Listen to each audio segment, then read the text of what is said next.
It's Chris Avalon Unfiltered, bitch. Hey y'all, welcome, and happy Tuesday. It's your boy Chris Avalon, and welcome to a brand new episode of Chris Avalon Unfiltered, the show where we basically get into all things going on in social media, pop culture, whatever is trending in these good old internet streets. We chat about it on this show.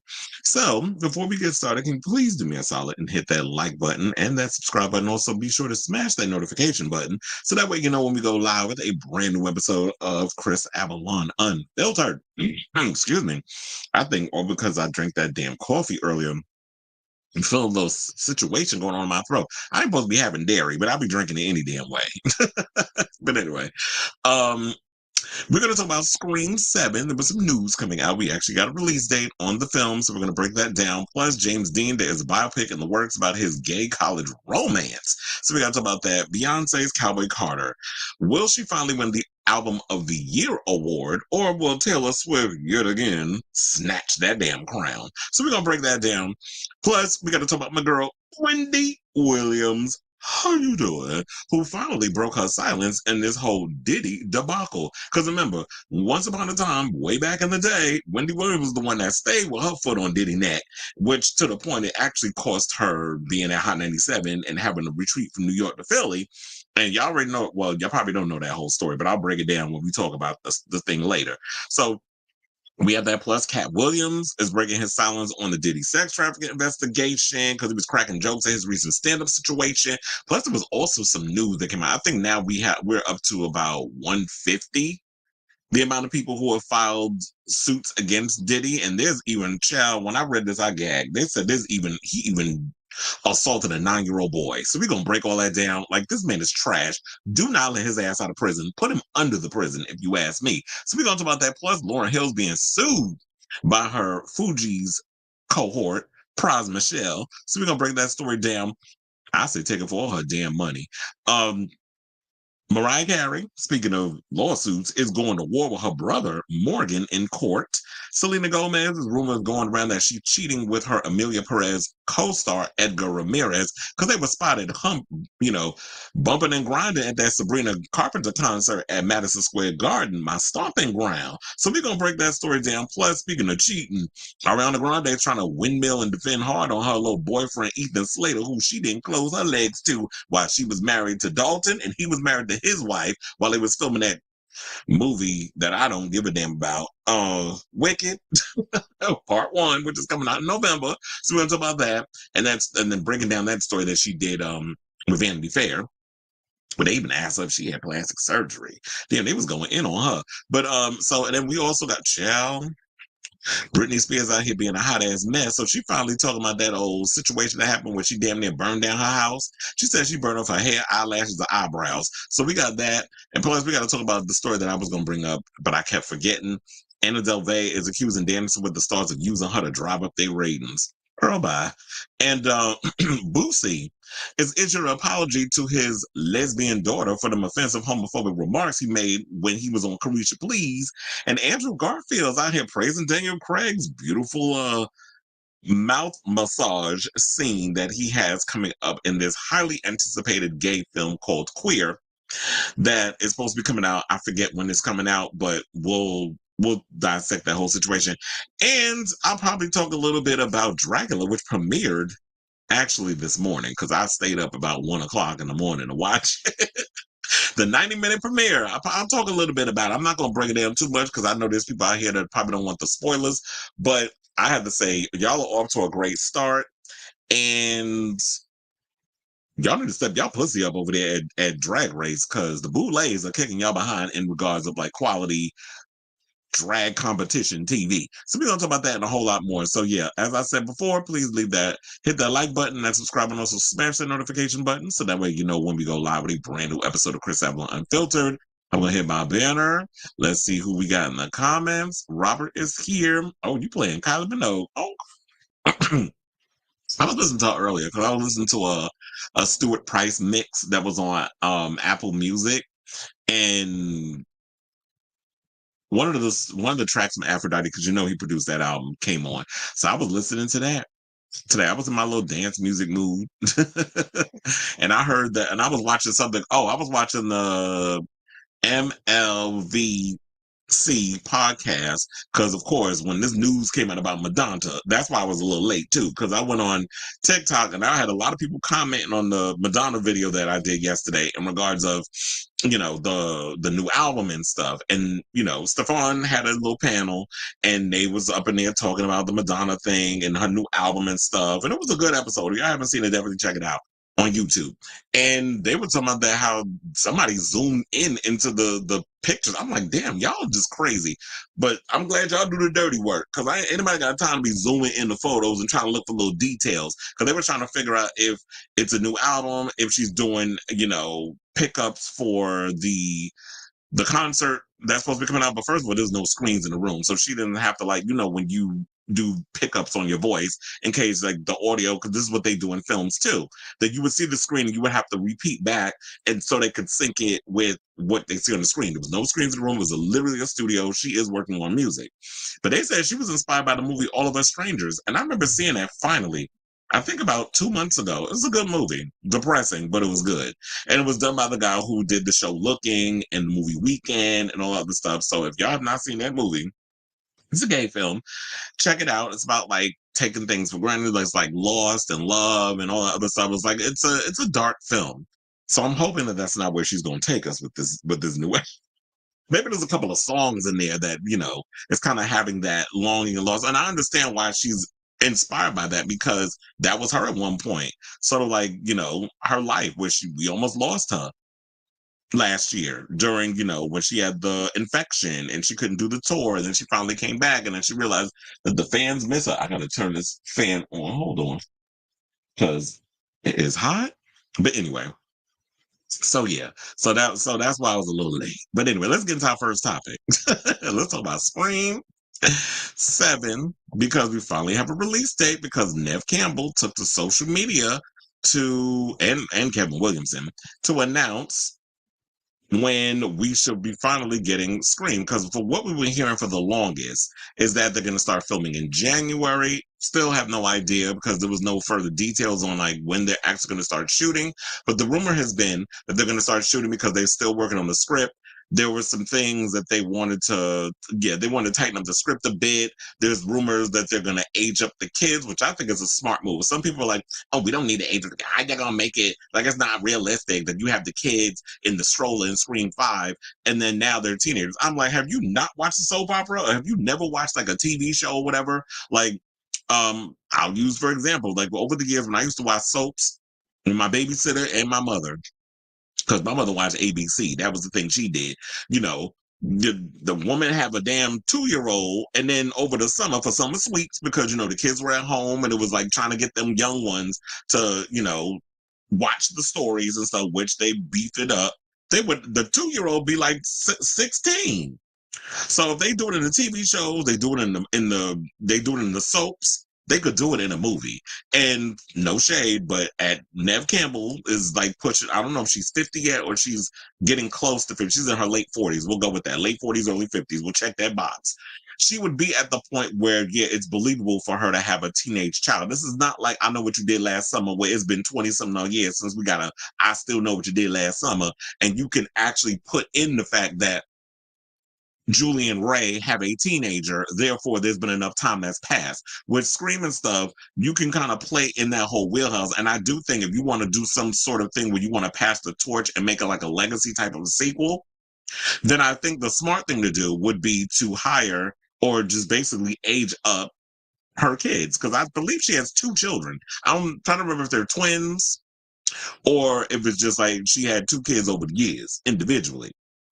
And then plus it gives all the other cast members enough time. And I really hope that Kevin Williamson is tweaking the script and making things work in his favor, because no shade, but I do not feel that Guy Busick, who was one of the writers on, because James Vanderbilt and Guy Busick wrote Scream 5 and Scream 6.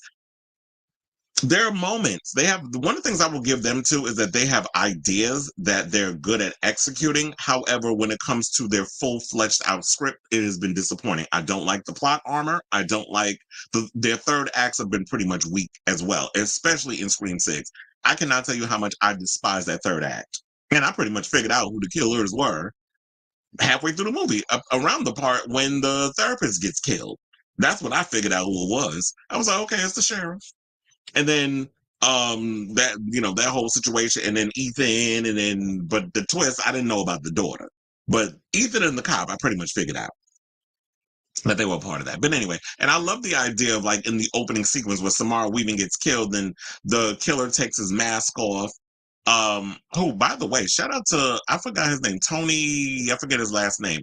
But I was like, let me find out, YouTuber Corey Jandro, because he was at his engagement party. I was like, let me find out you be knowing the YouTubers and hanging out with him and stuff. But anyway, he was one of the killers that was in the open sequence. I like that twist. They was like, oh, we revealing the killer in like the first 10 minutes? That was refreshing. But then it goes off the rails and into this cliche typical slasher movie, which was a disappointment in my opinion. Because like, oh yeah, we finally going in a different direction. So I really hope that what they're doing with this film is that they're rejudging and redefining the slasher movie genre. Because horror movies are on a resurgence right now, and with it being October 1st, this is like Halloween is like one of my favorite times of the year. It's my favorite month. There's a lot of great horror movies I've been seeing on Shudder already. They got all 8 Friday the 13th and all the other stuff. But anyway, let me not go on this tangent because I feel like I'm getting away from screen. Let's bring it back to the screen. So, yes. So, Neve and Kevin, well, Neve, I should say, took to the Twitter and I believe Instagram to reveal, well, actually it's Instagram because I have the Instagram photo. So basically they made it official that Scream 7 is opening on February 27th, 2026. Is that a leap year? I'm kind of wondering. So they said that is the only wide release on that date. And, they've endured some production delays, creative overhauls, and cast shakeups. The announcement was made on social media, as I said, by Neve Campbell, who is returning to the series after sitting out the 6th installment due to salary dispute, and Kevin Williamson, the creator of the series, as the director of the sequel. The film has a date to itself. No other major releases are slated to premiere against the Scream sequel. The following weekend, we'll see the release of The Cat in the Hat. Who the hell thought of making a Cat in the Hat? Whatever. I won't be saying it. And Disney and Pixar's Hoppers, both of which are aimed at family crowds. Well, good for them. Everything ain't for everything ain't for everybody. That'll be for y'all, you and people out there with their kids. Y'all go ahead and you do what you need to do with that. But me, I will be in the theater opening weekend watching this film. Now, here's the thing. As you already know, I'm still pissed off with the whole thing with Spyglass and what they did to Melissa Barrera and stuff. But Scream is one of my favorite franchises. And I'm sorry, because of this whole situation, I'll still be giving the middle finger to Spyglass throughout the whole film. But as a Neve Campbell fan and a Sidney Prescott fan and a Scream fan, I got to go and see this movie. Now, call me a hypocrite, I don't care. But me sitting this out, how's that going to hurt the movie? I mean, I could bootleg it. I mean, wait, maybe I should have said that on camera. But anyway, so they said because the whole thing with Melissa Barrera, who starred in the 2 films, she was fired last year over comments she made on social media about the Israel-Hamas war. And to me, it's like, I don't think she said anything bad. She was basically talking about a ceasefire, which is something we need. Like, I just saw a recent thing on CBS where it was, damn, I forgot their names, but it was with, I don't know, Gayle King was up there and everything. And recently they just talked about the whole conflict. And the guy had a book that just came out where he was talking about it. And he was talking about, as somebody who came up in the Jim Crow South, he empathizes with what's going on with Palestine. We're not saying that Jews don't get to exist, but here's the thing: y'all don't get to go around killing and blowing people up and eradicating an entire race just so that way you feel the right of colonization and existing. Like, the way that y'all going about this thing is crazy. I don't want to get too political in this situation, but I feel like Melissa didn't say anything that was wrong. I feel like at a time when, if you're going to go against whatever, we should have these conversations and figure out, why do you feel this way, instead of being this blanket, well, that's how you feel, well, you're going to be out of a job. And then we had Christopher Landon, who was the director of Happy Death Day, who I was pretty much excited to see be a part of this film, because you could clearly see him being an openly gay filmmaker, screenwriter, that sort of thing. I like a lot of his movies. The Scott, what is it? The the Boy Scout movie that he did with the zombies. I love that film.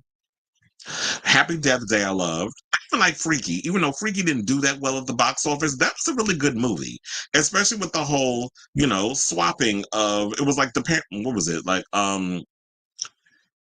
the swapping of the bodies, where the girl ended up in his spirit, the serial killer spirit going on her, and they swapping bodies, and then we saw, you know, that was just that was a funny movie, and then the kills in it was pretty cool too. So I like Freaky. I would love to get a sequel to that, but I don't know if that's ever gonna happen. And I didn't particularly like Happy Death Day 2. It was getting a little too sci-fi-ish for me.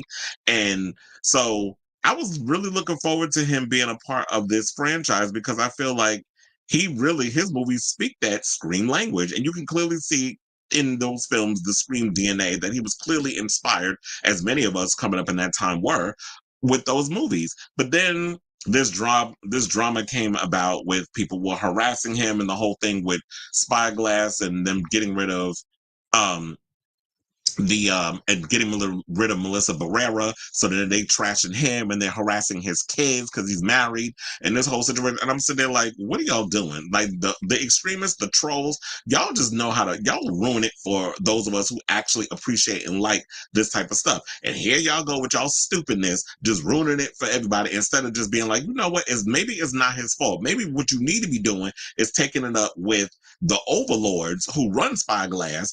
And but y'all not going to do that, because y'all don't know who that is. And you don't even know if they have social media. So it's easy to go pick on an actor. It's easy to go pick on a director and harass them and troll them. So he ended up dropping out. And y'all went and just ruined his dream situation. And then they also said production was held up due to the SAG-AFTRA and WGA strike. So there's been a lot of things that's been going on with that. And Paramount is distributing the film. Spyglass is producing. So Spyglass, also, y'all need to realize, is only one part of the Scream situation. There's many of moving parts in this situation. So we all going to get back in Spyglass. We going to just mess it up for all the actors, all the crew, those people who need to pay their bills or whatever the case is. I'm not gonna fault them for how Spyglass treated Melissa Barrera. And here's the thing: if y'all was really going that hard for Melissa Barrera, where the hell were y'all when Abigail came out? Because I was in the theater. I went opening night to see Abigail in a theater, and it was like literally 10 people in there. And the movie flopped. But I hear that it's doing relatively well I think it's on Peacock. So it's doing well on the streaming. My damn water bottle sort of so I gotta fix the top.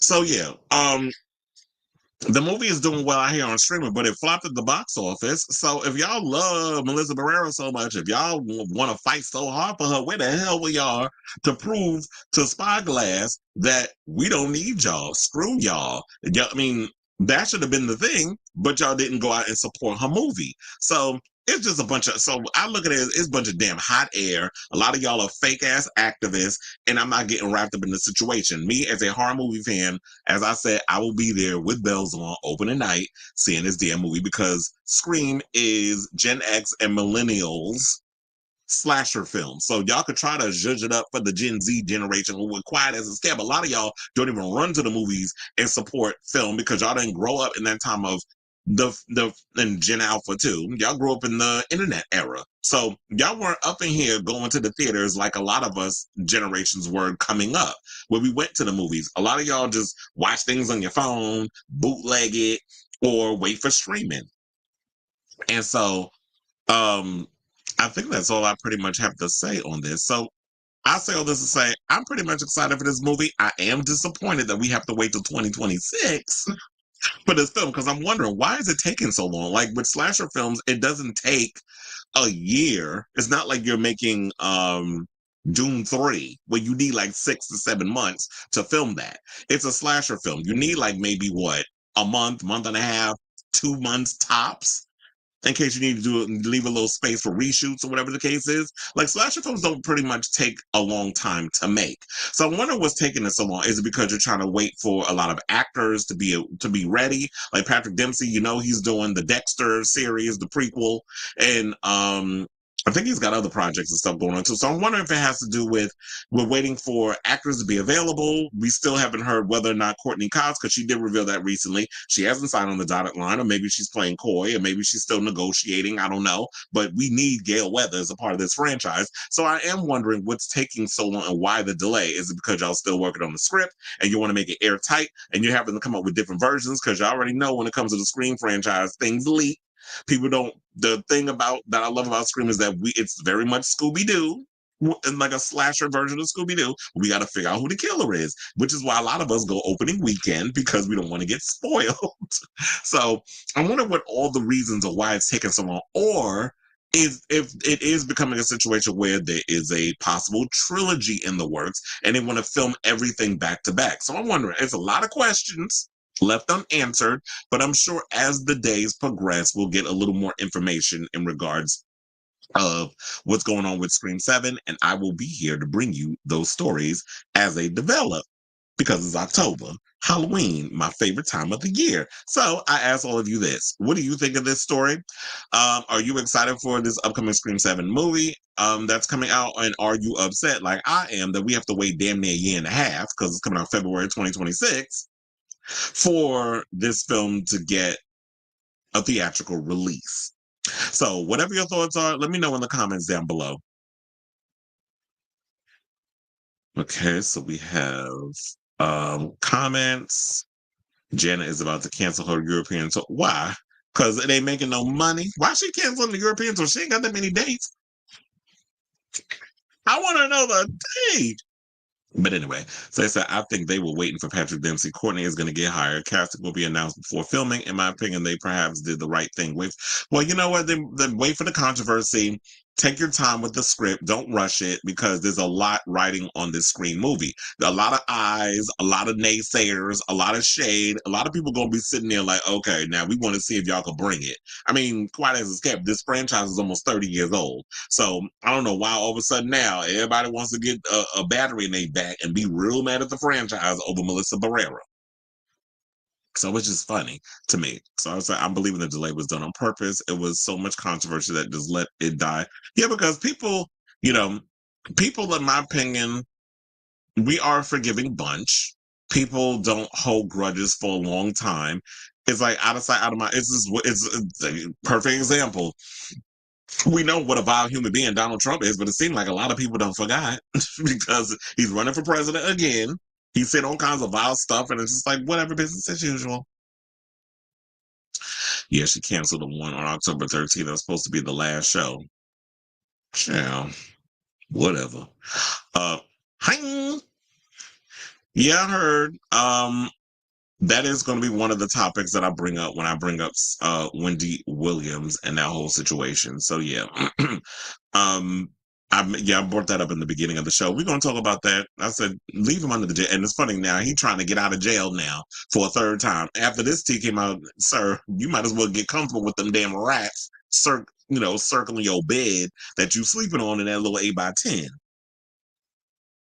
Oh, that's good. I mean, maybe I'll finally get to catch up on it. But the funny thing was, I watched a couple of episodes of Chucky season 3.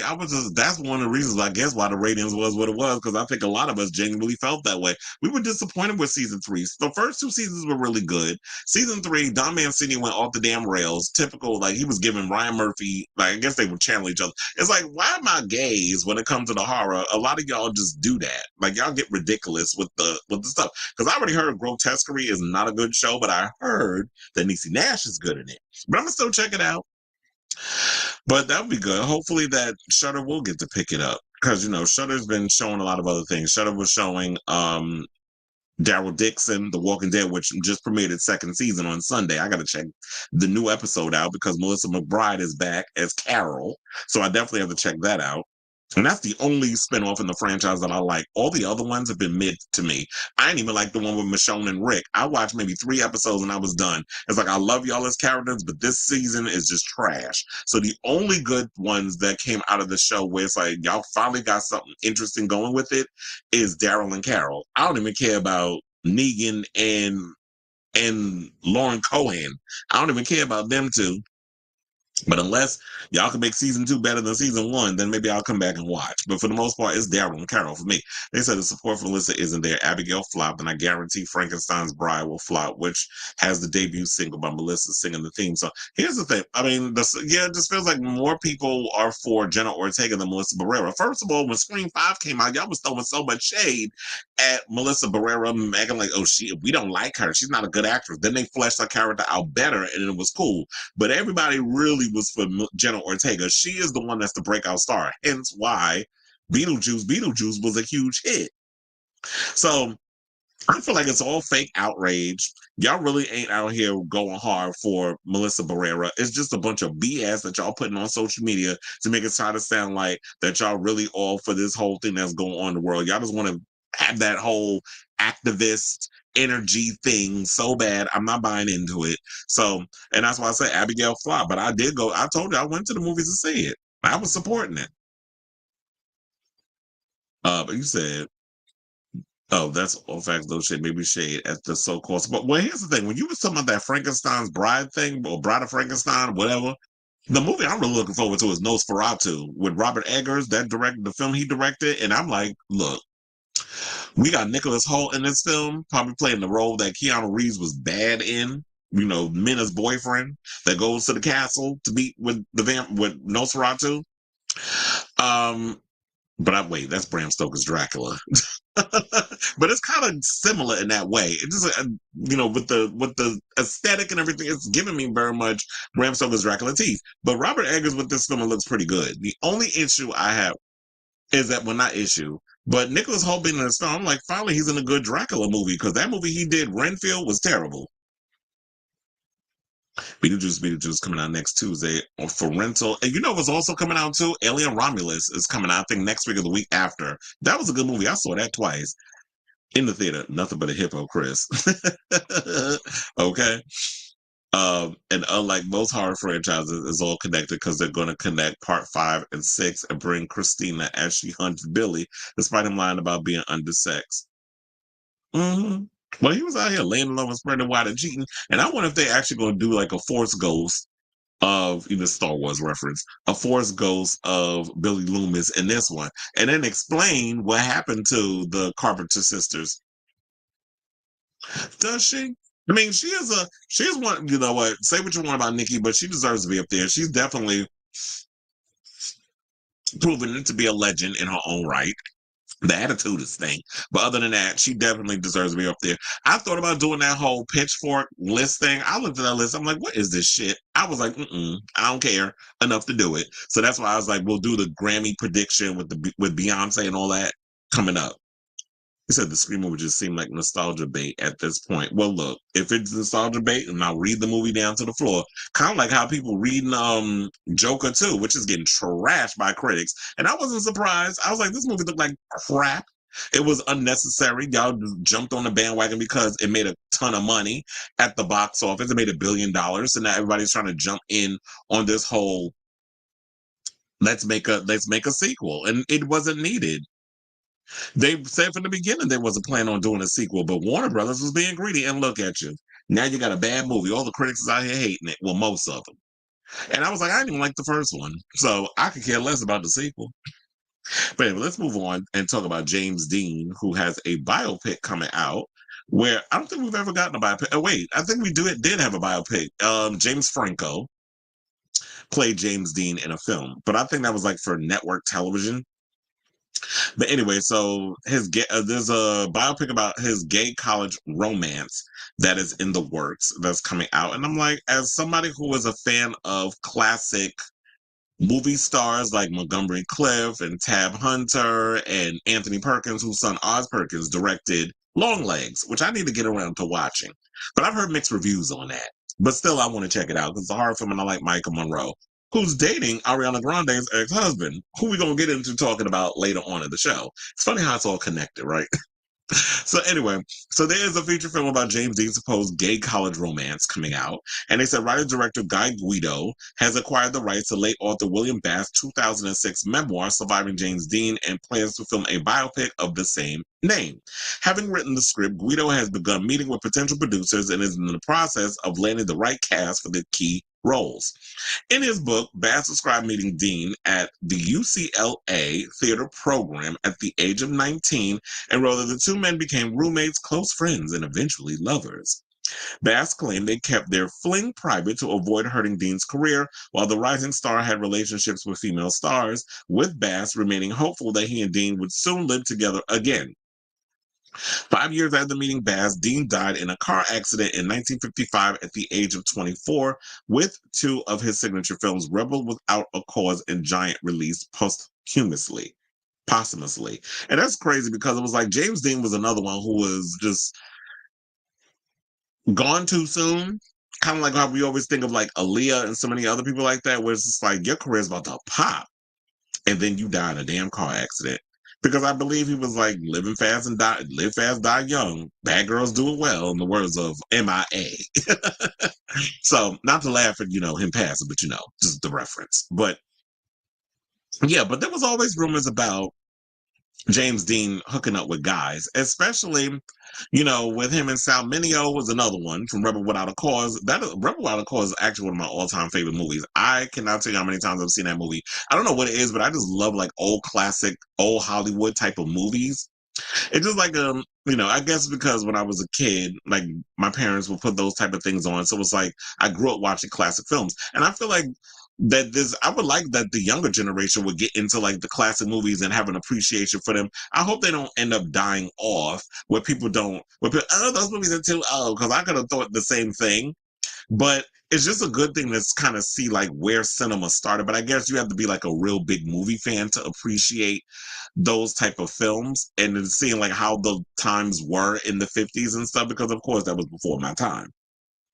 But with Bass, Bass mentioning the fact that how they met in the theater program and how they went to UCLA together and how they had this sexual awakening. But I wonder who would be interesting to play James Dean, because we already know James Franco. We don't want him no more. He's problematic. He pretty much been canceled years ago, and I did a story on him, child, that went viral about how he was a nuisance at his book release and how he was terrorizing everybody.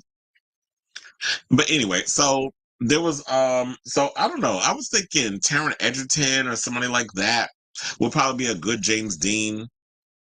I don't know if Jacob Elordi would be a good choice. First of all, he's way too tall. So I don't know. I'm trying to think of like who would be this generation that will be able to play him. I'm sure they'll figure out who it is, and when they do figure that out, I'll tell you all about it on this show.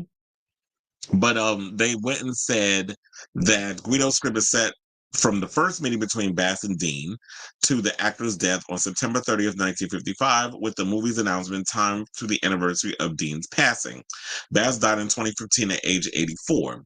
The film will focus on Bass and Dean navigating their evolving relationship and Bass coming to terms with being gay during the 50s. So I've been a fan and historian of James Dean since I was 18, so I knew about his friend Willie, even when information about their relationship was straightwashed by the Hollywood machine. As a filmmaker, I love telling the story of a celebrity's life in their coming of age period. As a gay man, I was particularly drawn to Bass' unique story. And Guido is focused on doing justice to the story with careful casting choices for the roles of Dean, Bass, and Bass' glamorous single mother. The filmmaker previously helmed the feature Madonna and The Breakfast Club, which premiered on Hulu in 2020. I don't think I've seen that. I may need to check that out. Madonna and The Breakfast Club. So he directed that movie.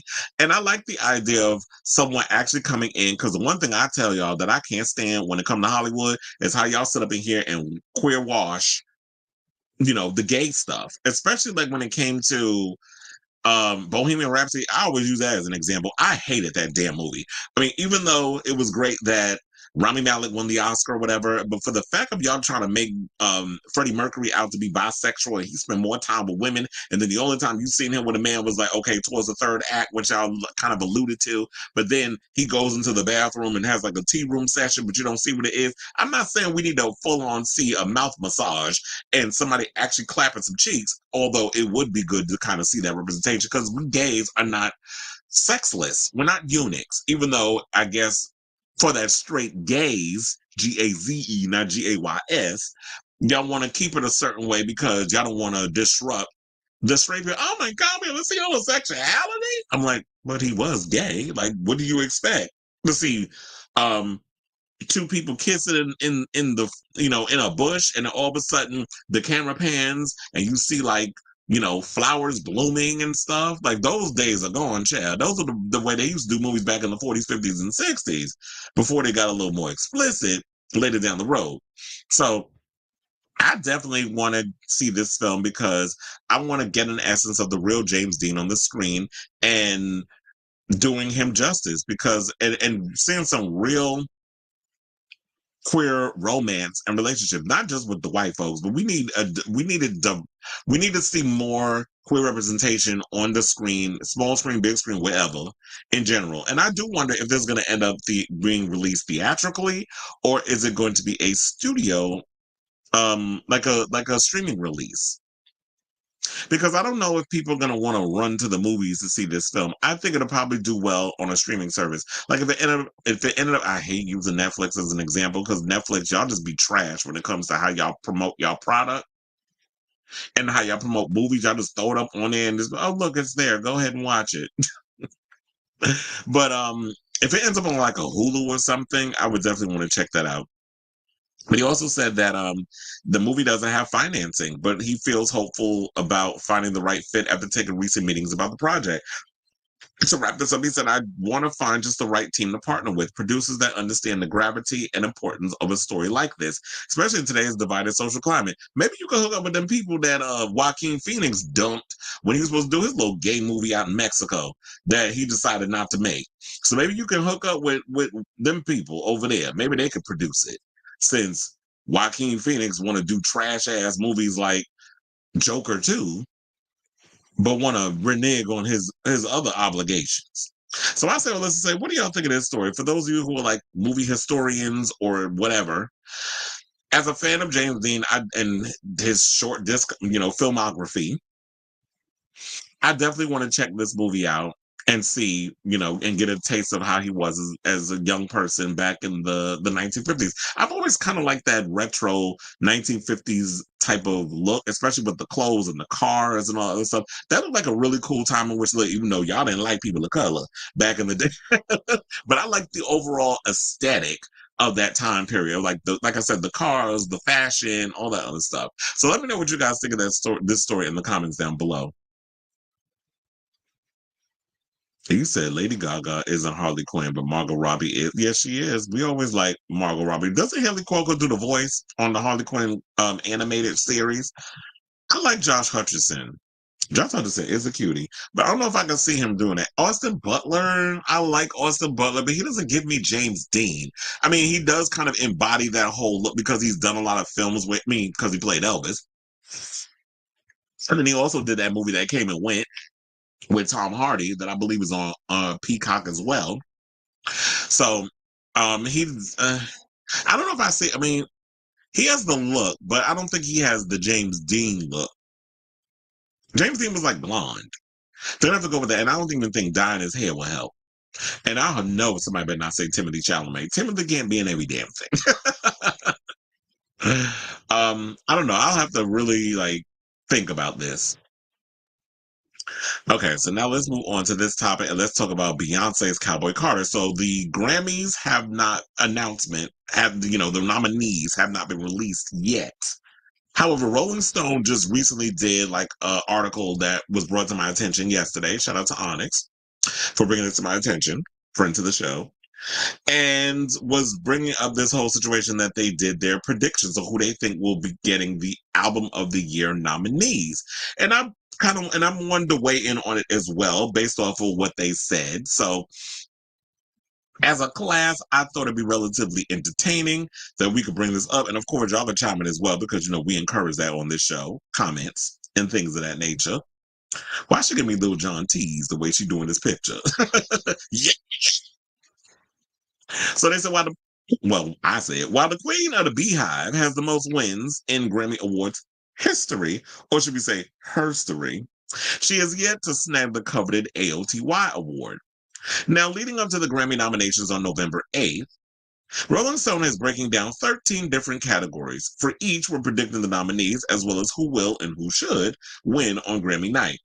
This nomination year had rock solid full lengths from 4 Grammy perennials, a recent vintage, Taylor Swift, Beyonce, Billie Eilish, and Black Pumas, which doesn't leave much wiggle room for the 8 entry field of Album of the Year. But that is enough space to nod to Chappell Roan's meteoric rise and to hold that Brat Summer had on the collective imagination, as well as Future and Metro Boomin's world-shaking collaboration and Tyler's vision of Afropop.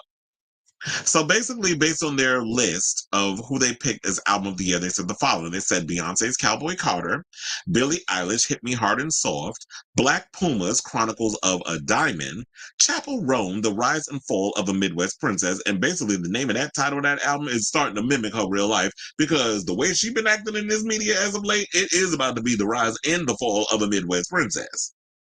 She keep it up. And then they also put in Charlie XCX's Brat, Future and Metro Boomin, We Don't Trust You, Taylor Swift's The Torture Poets Department, and Tyler's self-titled debut, Tyler. Make me sweat, make me holler. Okay, so that make me lose my breath, make me water. Drown me in some damn water. I'm about sick of that broad. She pissed me off with that recent thing that she did at the Grammys. But anyway, let me not start windmilling bones too much because them bony ass arms. She acted like she too damn good to hold her VMA award. So could you imagine if she actually won the Grammy? She probably gonna have one of the presenters sit there and hold the Grammy for. I said, you better put that shit on the floor. Cause I'd be damned if I'm gonna sit there and hold your Grammy like I'm your servant. So anyway, so they said who will win. Rolling Stone believes Beyonce is gonna be Beyonce in the AOTY award win again. Because she won it last year, which of course a lot of people was upset that they felt Renaissance should have won. But then Taylor Swift wound up winning, which I do agree. Taylor should not have gotten that. Renaissance should have gotten it. But anyway, here's what they said. They said, can anyone top Taylor Swift's momentum, especially since she announced the Torture Poets Department at the 2024 Grammy Awards earlier this year, which in my opinion was a little tacky because you use in a place where it's all about the celebration of your fellow musicians, your fellow peers, and you're using this like it's the VMAs. Like if you're at the VMAs, you're at the People's Choice, you're at the Nickelodeon Award, if you had any of them other award show, that's when you make your announcement. She decided to use an award show that's supposed to be on her peers to announce her new album, which I thought was a little tacky. Because them people in the room don't give a damn. But I guess the people at home do. And clearly they did because it was a huge hit. Especially with the amount of work that she put in all them different bundles and different versions of the vinyl and the re-releases and adding new versions of songs on the album. So people was out there just buying and rebuying and rebuying the same damn album. But a lot of it, the reviews were mixed because a lot of people felt that Jack Antonoff's production side was weaker on this record. So they basically said that obviously the impact of the Eras tour is hard to ignore, and obviously the Torture Poets Department has been huge, says Talia Cranes, senior editor of Pop at Spotify. Her whole catalog still continues to stream like crazy, and when she's added the new album section to her show, that gave it another boost.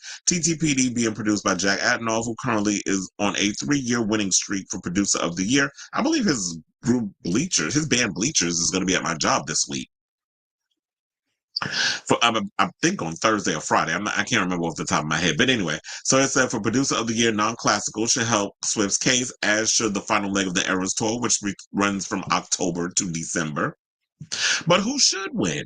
They said Beyonce should win. Now, she is the winningest artist in Grammy Awards history, but somehow has never won Album of the Year. Cowboy Carter could fix that. It's an important history lesson about Black contributions to American music, as well as an introduction to the next generation of Black country music. Uplifting other Black female country artists and creating important conversations that needed to happen is so important, says Cranes, that the album is stuffed with indelible tracks like the slick Bodyguard and the sweetly supportive Miley Cyrus duet. What was it? But they said Ill Most Wanted. Two Most Wanted. What was the name of that song? But it looked like two. Because I can't remember all the damn names at the time. But they put Two Most Wanted. Makes it a contender as well. They said the two things stand side by side: the cultural piece and the excellent album. And whether you like it or not, I do agree. Cowboy Carter is a good, solid album. I do feel like it should win. I hope it wins. I also hope that Jay-Z going on his little rant last year at the well, went on the Grammys. Wait, the Grammys was this year, actually, February. I really hope that what Jay-Z went and set up on that stage doesn't sabotage her chances of getting the AOTY award.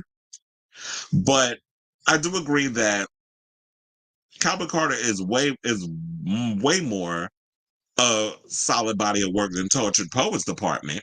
So I hope she does win. So they said that forecast in the field. This has been a strong year for albums and not just as a collection of songs designed to support a single or two, which I will say I love the fact that Beyonce and Taylor Swift are doing that. And Chaperone is also doing that, where they're giving quality album type stuff. Because if you listen to everybody else, they'll sit up here and tell you, oh no, we don't want albums. We want singles. Well, there are single artists out there. Katy Perry being one of them. She ain't no album artist. She's a singles artist. So if that's what you want to do, go ahead and do that. And then when you listen to Charlie XCX's Brat, that's an album. Like I can listen to that album from beginning to end. When you listen to Beyonce's album, and I love the fact that Beyonce is not conformed to this whole 2.5 minute TikTok craze where, oh, I have to make my songs short so that way they can trend on Spotify. I'm all about these albums lasting the test of time. And that's what I feel like is a problem with a lot of these Sabrina Carpenter types. Excuse me. And all these other people where y'all just want to conform to these short songs instead of giving a collection and a body of work that's going to last not just the moment, but 10, 15, 20 and years from now and so on and so forth. So they also said that Good Luck Babe was a song that finally propelled her. But it's been truly fascinating to watch everybody really dig into her catalog. Nearly the entire album is in the Spotify Top 200. Elsewhere, Billie Eilish's sharply drawn yet tenderly tenderly felt, hit me hard and soft, was really her being a 20-something instead of a teenager. It was incredibly relatable despite her being one of the most famous people in the world. They said Future and Metro Boomin's We Don't Trust You was a sequel-worthy hip-hop moment. Black Puma's Chronicles of a Diamond was psychedelic soul odyssey from an act that has become an Academy darling since debuting 5 years ago. And I think that Black Pumas were being highlighted heavily this past Grammys. Although I couldn't name not one damn Black Puma song. No shade, just saying. Charlie XCX's Brat introduced her as a solo artist to a whole new audience while staying true to her future pop ideals. And I 1,000% agree with that. While Brat, in my opinion, is not her best body of work, it is a body of work where I'm glad people are finally discovering Charlie for the genius that she is in regards of like the queen of electro pop.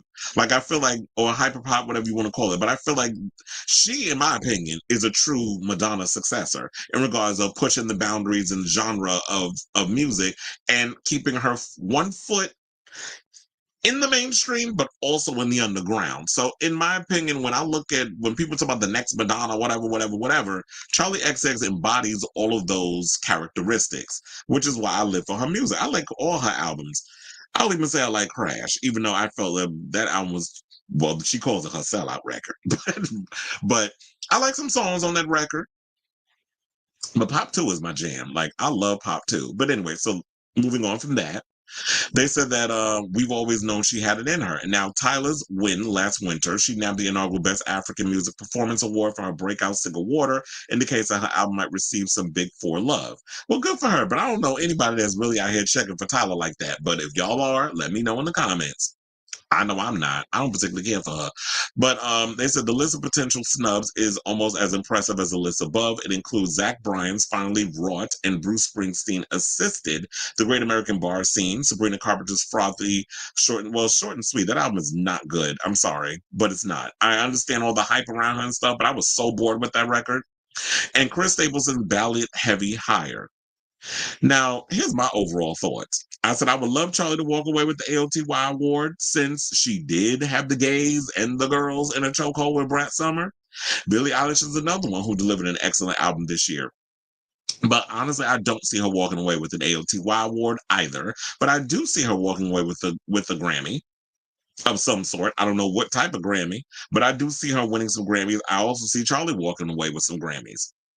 Now, I'm not, as I said earlier, I'm not familiar with Black Puma's music, and I don't see Future and Metro Boomin getting the Grammy as an AOTY. They may walk away with Best Hip Hop or whatever the category is, but I definitely think that Future will walk away with some stuff. Future's another one I can't name not one damn song, but his name, and his everything about him, he's everywhere. Like he gets hyped up. We hear him in the streets, in the music streets. But I couldn't name one damn Future song. And also with Tyler's stink attitude of the VMAs last month, I don't want her to win an AOTY Grammy because she might need one of her presenters or one of the presenters to hold her heavy award again. So Miss Thing better start doing some weight curls if she gets nominated, because last I checked, your peers aren't your servant. Now, as for Chaperone, if she is nominated, I don't want her to win one, and I'm going to tell you why. Because, look, she said it herself. She said it recently in the interview. I don't know if it was the Bipolar 2 talking or whatever. But she said she doesn't want to get an award because people will finally leave her alone. So let's all do her a favor and pay her dust. We could like the music, we could like the album, we could like all the songs. H-O-T-T-O-G-O. We could do all of that till the cows come home. But if she don't want the Grammy, let's not reward her with one. Or let's reward her with one so we can see her freak out on stage. And have a moment and people call her a damn hypocrite on the Twitter. So while, I would love for Bey, who hasn't really put in the work to promote Cowboy Carter to her fans and her peers, which I will say that, she's going to have to campaign for votes once the nomination season starts. Taylor has had such a great year in regards to the fan momentum that she built for TTPD, as well as all the media attention she's received, while creatively Beyonce has put out an excellent body of work. So I do think, based on the fact that it was hard to escape Taylor Mania, the most famous cat lady on the planet will probably walk away with the AOTY award again. But I will reiterate and say this. I'm really hoping and praying, because y'all paid Beyonce dust at the Country Awards, the Country People Choice, whatever the hell that was that just passed this past weekend. She walked away with none. She didn't get no nominations for the Country Awards that we talked about that maybe a week or two ago. So she's pretty much out of the whole country space. She made her album. She's got the people talking. That is what's more important than the fact of her walking away with an award. But I do hope that with the upcoming Grammys, that she will clean up yet again, and she will finally get this well-deserved AOTY award. Because Taylor, you know what? I ain't got no issues with you, sis, but you won enough awards. So let somebody else get it. So, I know it's not her. It's these people voting. So y'all need to stop and give it to Beyonce. But like I said before, it's at the end. But on the other side, like I said, it's not always about winning the award. As long as she's got the conversation going and got people talking, that should be the most important thing. So I say all this to say, what do y'all think of what Rolling Stone has to say in regards of the nominations, their predictions? Do you think that Beyonce should walk away with the Album of the Year award? And if there's some albums that came out this year that weren't mentioned in that list that they predicted or whatever, because I only want to focus on Album of the Year. I don't care about all the other categories because that's the big one. Who do y'all think should get nominated for Album of the Year? Whatever your thoughts are, let me know in the comments down below. Not Tyler, who? Okay. You said, now Austin Butler is a cutie. Oh, he got a big one, because it's them skinny ones. You got to watch out for them. They always got the heavy meat. But anyway, yeah, they did, and I know people was getting mad over the whole dragation of Chapel. When did we get so damn sensitive with comedy? I feel like everybody was up for grabs back in the day. Why is all of a sudden everybody sensitive now? I do feel like it's a turn coming, because comedy is subjective. People should be allowed to make fun of whoever. You can't make fun of somebody or whatever. Eat a bean, please. Because I'm sitting there like, you do dumb shit, everybody's gonna get got. Mayor Adams, the Diddler, which they made fun of Mayor Adams at SNL this weekend. And so everybody's gonna get it. If you are trending in the media, the comedians have to be allowed to be comedians. They are the soothsayers And then you said, I don't think Ariana is getting, like, she don't need to, because that album is trash. And I just heard today that they dropped the Eternal Sunshine Deluxe or whatever. I said, that's nice. First of all, the first edition was boring. So what makes you think by adding new songs to it is going to make the album better than what it was? So, nobody cares. Like you said, nobody cares about Eternal Sunshine. I truly agree with that. She's like, they're like, surprise. I'm like, who are you surprising? First of all, we knew it was coming. We talked about it on the show that more than likely we just didn't know when it was coming. The extended version. That's what these artists do. Everybody comes out with a damn extended version of their record where they want to add new songs or deluxe. It's like, sis, nobody cared about that album when it came out. We don't care months later. And it ain't helping you that you out here trying to throw shade at everybody for talking about your relationship with that man that looked like your brother. He said Brat deserves Best Dance Electronic. And that's probably what it'll walk away with. It'll most likely walk away with Best Dance Electronic Album. But I do agree with that. We need a Best Pop Dance Album category. And who knows, maybe when Madonna drops her new album in 2025, for 2026, we'll get that Best Dance Pop Recording, because they'll probably, they got to fancy schmancy it up. Best Pop Dance Recording, or whatever. Well, I'm sure a lot of people probably did. Cowboy Carter, I felt like at points it was a little too on the nose in regard to the country, but I did like when she would step out every now and again and she experimented with, and that's what I was expecting. I wanted her to go more Madonna music with the country, meaning you can use country and folk as the foundation, and you could give your little edutainment moment and like, black people founded country and whatever.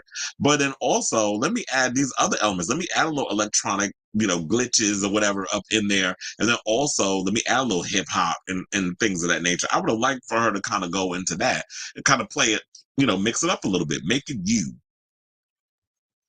I think sometimes people get a little too on the nose with it. Renaissance Lost to Harry's House, SOS Lost to Midnights. Ooh. Harry's House was a good album though. I will give him that. I feel like that was the best body of work he put out. It said Tortured Poets is a fall album, not the time frame it was released. I said, I'm guilty of Oh, we know. You got all them different versions of Taylor's album. She still has to release the second half of the album on vinyl, which I promise you is coming this month. Of course it is, because, and I'm sure she's probably tweaking and changing up the tour again, which is probably, a lot of people are saying, well, why is she not showing up to Travis Kelce's plays or whatever? Like, she's not showing up to the games. I'm like, because she's got a new tour she's about to kick off soon. So she's probably doing that. She's hanging out with her friends. But like, do y'all know? Well, I always say insecure people do this. Like, when you do relationships, do y'all be up under y'all man or y'all girl or y'all whatever up they ass 24/7? I don't like that. I need some days where it's like, I need to be over here doing my own thing. And then when I'm feeling the ways, okay, we haven't seen each other in like a couple of days. Let me go pay a visit. And I'm sure because everybody's talking about this now she's got to save face because y'all keep trying to break her and Travis up or say there's trouble in paradise. Now she got to show up and show that they're in solidarity because y'all keep running around with these rumors. It's like she's busy, just like he's busy. He's concentrating on his game and she's concentrating on promoting the hell out of his album, which I feel like she's been doing for 2 years already. So there's a Jay-Z's rant won't be helping her if he's ooh, child. Quiet as a cat.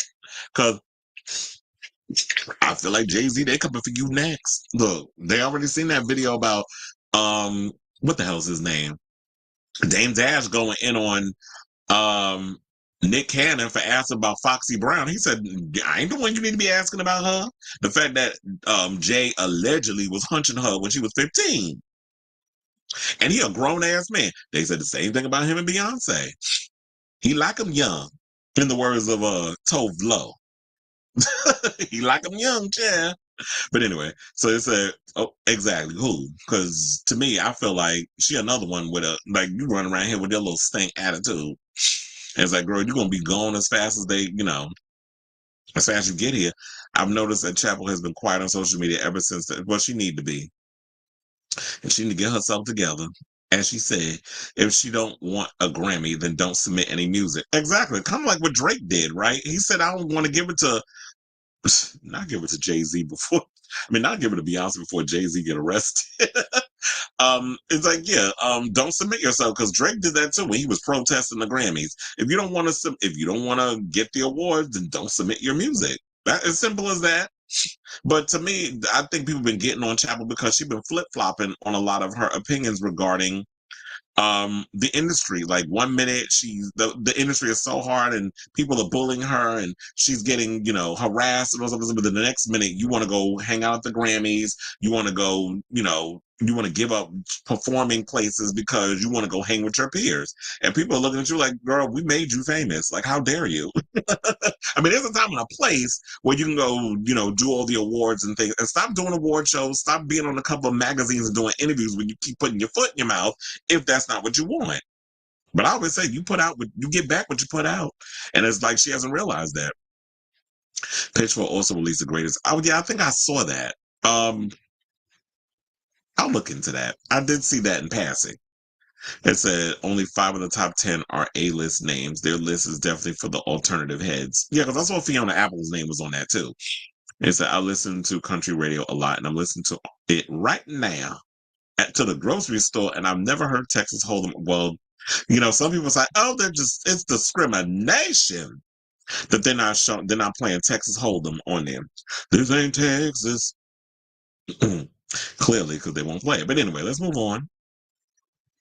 And let's talk about my girl, Wendy Wlliams. How you doing? So, with all this stuff with the diddler that just came out, we've been waiting with bated breath since he was locked up last month for all these accusations that he's been accused of. And now it seems like the queen of media, Wendy Wlliams, who has been on the diddler's neck since back in the day one, and on his antics. The word on the curb is she finally broke her silence. Now, this is according to the Daily Mail, so shout out to them because I think that they're the only one that's got this exclusive. So shout out to them for this too. I was like, did my picture pop up? Okay. So it said, heralded for decades as rap royalty, Combs is currently awaiting trial at Brooklyn's Metro Detention Center in New York City on charges of trafficking, racketeering, and transportation to engage in prostitution.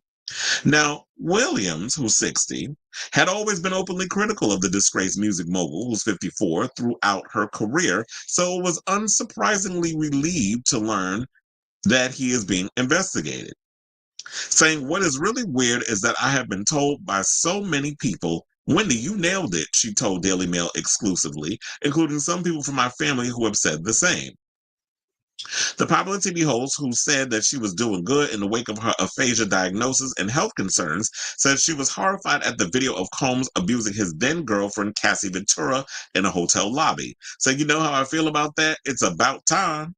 That's what she said. To see the video on TV of Cassie getting pummeled, it was just horrific. By now you have to think, how many more times, how many people, how many more women? It's just so horrible. Now, the Wendy Wlliams Show, for those of you who need a refresher, aired its final episode in June of 2022 after 13 years without Wlliams herself making an appearance. She previously withdrew from the show in 2021 and embarked on what was initially supposed to be a temporary leave of absence to cope with her health issues. Some fans have since claimed that had Wlliams still been on air, she would have highlighted the fact that she had warned of his alleged behavior for years, which she did, because I remember back in the day when I used to listen to Hot 97 and all the other, things that she was part of. I remember she was a part of BLS. That was later. And I think she also did Kiss FM. But Hot 97 was where she thrived big time. And throughout those years, she would always be on Diddy neck, how you doing in him? Because, they was, oh, that's the official greeting. Child, that was her way out in the men. And especially the gay rappers.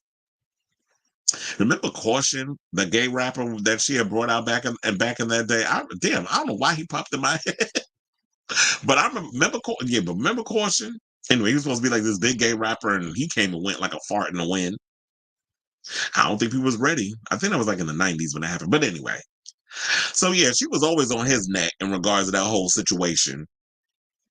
And it got to a point where, because Diddy was so powerful, and it's funny how people in my comments have asked, was he really that powerful? I'm like, where is the Pope Catholic? Like, where have y'all been? Yes, Diddy was holding it down in New York. He had New York City in a chokehold. He was like hip hop royalty. he could get away with and do whatever he wanted because he was making a lot of the music industry, MTV, a lot of people money. Come to find out now the things that he was doing, we could see why he was able to get away with all the stuff and the people that was enabling him and protecting him. So yeah, Wendy was always out here windmilling hard and throwing his business out in the street, and to the point where he tried to get her fired. And at one point, she ended up going to Philly. They had made bygones be bygones. They patched things up when he came on her talk show, but I feel like that was all for show. She probably in her mind was like, let's make it all, whatever. And it looked good at that point, but I'm sure in the back of Wendy's mind, she always was like the devil, as I like to call him. But I knew like the minute this stuff dropped, I can't tell you how many times I was on social media and I would see so many people in the comments, damn, this would have been, this would have been a great time. I wish Wendy wasn't sick, because then we really would have gotten her opinion on this. I would have really loved to hear what she had to say about this whole Diddy situation. So one fan wrote, I truly miss Auntie Wendy Wlliams on days like today. No one did hot topics like she did. No one. I can almost hear her going off on Puffy and telling us she told us so. Because she's always known and tried to tell us many times. I hope she's doing better. Another person said, don't forget that Wendy Williams told us exactly who Sean Combs was back in 98, 26 years ago, read another comment. Over the weekend, an awkward interview with Diddy from a 2017 appearance on the Wendy Williams show resurfaced. The clip showed the controversial rapper talking to Wlliams about her son, Kevin Hunter Jr., who was 16 at the time. And said, and let me tell you something, as the mother of a now 16-year-old, Williams said before Diddy interrupted, who I met backstage, he's a great young man. I hope she was watching him like a hawk, because apparently, according to this latest story that we're going to get to in a second, Diddy like him young, as in the boys and the girls. And it's a comment that's quickly flocked to an old clip of now, a note of how KG Wlliams was when Diddy mentioned her son, now 24, saying that was a threat. He's saying, play nice. Another said the way that she hesitated, that she knew about him. When at the time, that's why she stayed with Kevin, because Kevin was protecting her when she was running off saying the things that she was saying on that show. So yeah, Kevin as a senior, not junior. Another said the way that she hesitated, that she knew about him. Another person said the way she wanted to say, you stay away from my son, another added. So yeah, I'm sure she knew. There was a lot of people that knew a lot of things that was going on in regards of, the whole situation. But now let's break down what she said. Because it's saying that I've been told by so many people, Wendy, you called it, including some people in my family who have said the same. You know how I feel about it? It's about time. To see this video on TV of Cassie getting pummeled, it was just horrific. But now you have to think, how many more times, how many people, how many more women? It's just so horrible. Now I wonder, because the aphasia and all the other stuff, did they actually do an interview where they spoke to her, or was this like an email where they were just writing, getting her opinion or whatever, and she wrote it down? Because then if it was the latter, then I'm thinking, was it really Wendy Williams that said all this? Because if you have the frontal temporal, dementia and the aphasia and stuff, I'd be wondering it was. And then we seen how she was in that Lifetime docu-series. She wasn't of sound mind. So it makes me wonder, did she really say this, or y'all just pulling stuff out y'all behind? And then her people is saying this. But that's the cynical side of me asking. But the fantasy side that really wants to believe this is like, I'm glad that Wendy is saying what she said, that we owe, not we, because I've been said that Wendy was, windmill hard, and so was I. I was always calling Diddy out on his mess over the years. That's why I told her I ain't never liked him. Never liked him. Ever. I like the songs, don't get me wrong. There were some bops. I mean, then again, quiet as it's kept, he did basically just ransack Motown's entire discography and sampled it to make his biggest hits, among other people. So that's where a lot of the stuff came from. But I feel like a lot of y'all owe, those of you who are guilty of it, I'll just say in general, a lot of y'all owe Wendy Williams an apology, because she tried to tell y'all over the years and y'all didn't want to hear it. But now all this stuff is coming out and now people want to hear it. But to wrap this stuff up, there is a recent story, because they're talking about like the whole thing about her young son, and people making that, bringing that up in the comments. There's a recent article that came out courtesy of the Neighborhood Talk where they said Diddy has been hit because yesterday it was at 100. Today, it's basically now at 120 and counting. So they say he was hit with 100 additional SA allegations. Some victims claim they were minors at the time of their incidents. So they said that a Texas-based attorney, Tony Busby, who we have talked about on the show before, recently did a press conference claiming that he has over 100 people accusing the mogul of SA. Busby said over the coming days, he will be filing lawsuits against Diddy in the victims' respective states. Busby also said that he will take down Diddy and all those who enabled his behavior, including other high-profile celebrities. So it ain't just the diddler going in. And y'all, they just trying to take a black man down. Y'all can eat a bag of dinglings on that stupid comment. Because nobody is above reproach in my situation. And y'all don't know these celebrities at the end of the day. Just because you vibe to their music and you like the things that they provided your life with, they were the soundtrack of your life, whether it's a movie, an album, or whatever, does not excuse the things that they did to people. And don't get me wrong, as I told you before, as somebody who is certified free 7 days a week, I do things with consent. I don't go around drugging people, taking advantage of them, and that sort of thing. The sexual things that I do with people at the own doing freak offs that I've attended, it's consensual. I ain't out here doing what Diddy doing, taking advantage of people. So when you step into that territory, then you best believe you deserve to be thrown under the jail. You need to be dragged. And I hope this third time is not a charm for him to want to try to get out of jail. So they also said that he alleged he has over 120 people, both men and women, who have shared their story of SA at the hands of the diddler and other celebrities dating back to 1991. The allegations include violent SA or the R word, facilitated S word with a controlled substance, dissemination of video recordings, SA of minors. Because they also said that there was a young girl who was, I guess, going for a record deal, and she was like a teenager. I think she was like 14, 15, was at a Diddy party. He was like, oh, it's fine. We don't check ID up in here. And she was trying to leave, and the security went and blocked the door. But this is the Pierre de Resistance. Oh wait, there is an art. Wait, hold on. Let me actually play y'all the audio of what the guy said, what he said, because there's that. And then y'all can hear what Tony Busby had to say. Please hold. The biggest secret in the entertainment industry that really wasn't a secret at all has finally been revealed to the world. The wall of silence has now been broken, and victims are coming forward. Our team has had at this point more than 3,285 individuals contact us with people claiming to have been victimized by Sean Combs. After vetting, we now represent 120 individuals who intend to bring civil claims in civil court against Sean Diddy Combs, as well as claims against many other individuals and entities that we will name as defendants as we file these individual cases.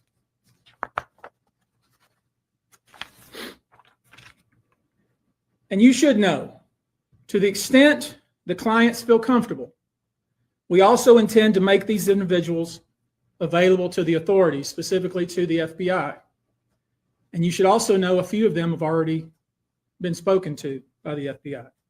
Now, before we discuss the nature of the claims and claimants themselves, let me comment on the large volume of calls we have received since our first announcement.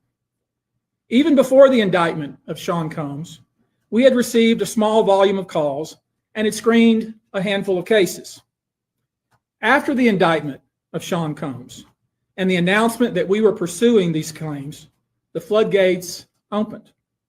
People who wouldn't otherwise, for a variety of reasons, are now stepping forward to make their voices heard and to pursue justice. But no, most of these people are scared. They fear backlash in their communities. They fear backlash in their own families. They are afraid of retaliation from the perpetrators and their associates. They are rightly afraid for their own personal safety. I expect that through this process, many powerful people will be exposed. Many dirty secrets will be revealed. We know what we are potentially up against. And as is always the case in situations like this, when a celebrity is involved, people can be downright mean and nasty. You would be shocked at the length fans will go, no matter the evidence to the contrary, to defend celebrities they love. I mean, there's a reason for this word fans. They're fanatics. I've personally already been threatened multiple times on social media. And when I agreed to pursue this, I expected as much. This isn't my first rodeo. But victims who step forward to have their voices heard should not be subjected to that kind of conduct. They should not be targeted. I want to say this, and I want to be clear about it. Although we are vetting each call as stringently as we can, I always start with a mindset that I believe victims. I believe victims because I understand the tremendous courage it takes to step forward. So if you're watching this, please hear me. If you're out there and you have been victimized, you are not alone. The biggest secret in the entertainment industry that really wasn't a secret at all has finally been revealed to the world. The wall of silence has now been broken, and victims are coming forward. Our team has had at this point more than 3,285 individuals contact us with people claiming to have been victimized by Sean Combs. After vetting, we now represent 120 individuals who intend to bring civil claims in civil court against Sean Diddy Combs, as well as claims against many other individuals and entities that we will name as defendants as we file these individual cases.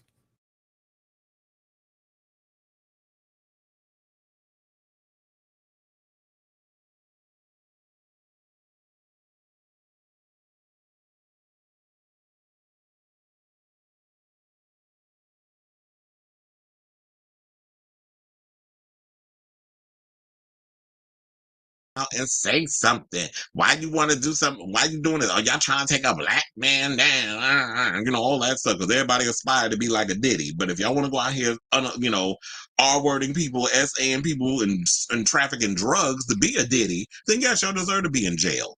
But if you want to do the thing, do it the right way. Don't do it the goon way. Don't do it a way where it's going to get you locked up in prison for the rest of your life. Now when people talk, oh, what about his kids? Well, he should have thought of that before he did what he did to them people that spans over 3 decades. And that's why you have this laundry list of people. It's not just going to be 5 or 10 people. It's probably hundreds of people that he has violated over the 30 years he has been in this music industry. So that's why they're coming out now. And it's like, yeah, the retaliation, the threats, the fanatics, because that's what you call them, fans. Yeah, we need to probably start using the full word of it, which is fanatic. A lot of y'all out here just be batshit crazy. No shade, but just saying. A lot of y'all be batshit crazy the way y'all be worshiping these celebrities. I've been in and out of this industry enough and worked with enough celebrities to see the Wizard of Oz, the man behind the curtain, to see us all smoke and mirrors. That's why I just be up in here being, you know, giving y'all the true tea and how a lot of these people are. And if y'all actually met half the people in this thing on how they are, y'all would gag. Y'all really be disappointed. That's why they say never meet your idols. But last but certainly not least, I do want to get to this one because it's connected with the thing with Wendy in regards to them making a comment about her, you know, stay away from her son or whatever the case is. So yeah, the Neighborhood Talk also had this one where they said one of his victims was a 9-year-old boy reportedly lured into a studio with a promise of a record deal. Well, I hope it wasn't Justin Bieber. Because hold on, let me pull up the thing because I definitely want to read the comments on that. So basically it says attorney Tony Busby says about 25 of Diddy's SA accusers were minors at the time of the alleged assault. So we already talked about that with, but then now they're saying that the recent one that came out is a 9-year-old. I was like, where's the article? Oh yeah, I found it. Okay, so because I need to get to them comments.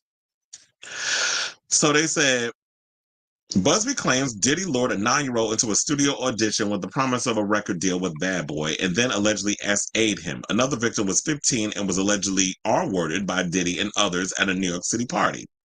So that's what it's saying. View the previous post. So maybe that's the post. Oh no, not that one. Not YG arrested for. Who cares about him? I guess it was the one that we just did.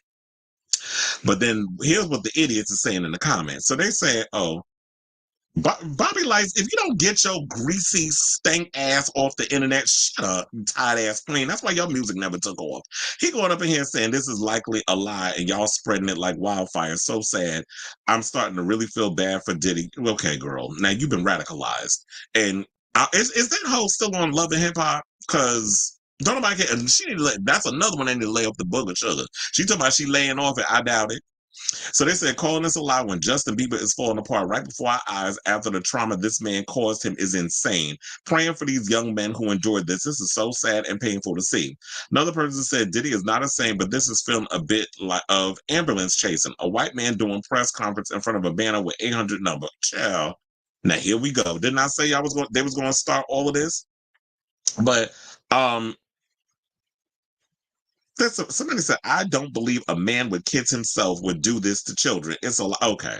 So this is why I'm going to have to windmill and cuss y'all out with this, because there was a recent article that just, not even an article, there was literally something I believe the neighborhood tour of the Jasmine brand, one of them just posted maybe a day or two ago, where there was a man who murdered his niece because she was pregnant with his child.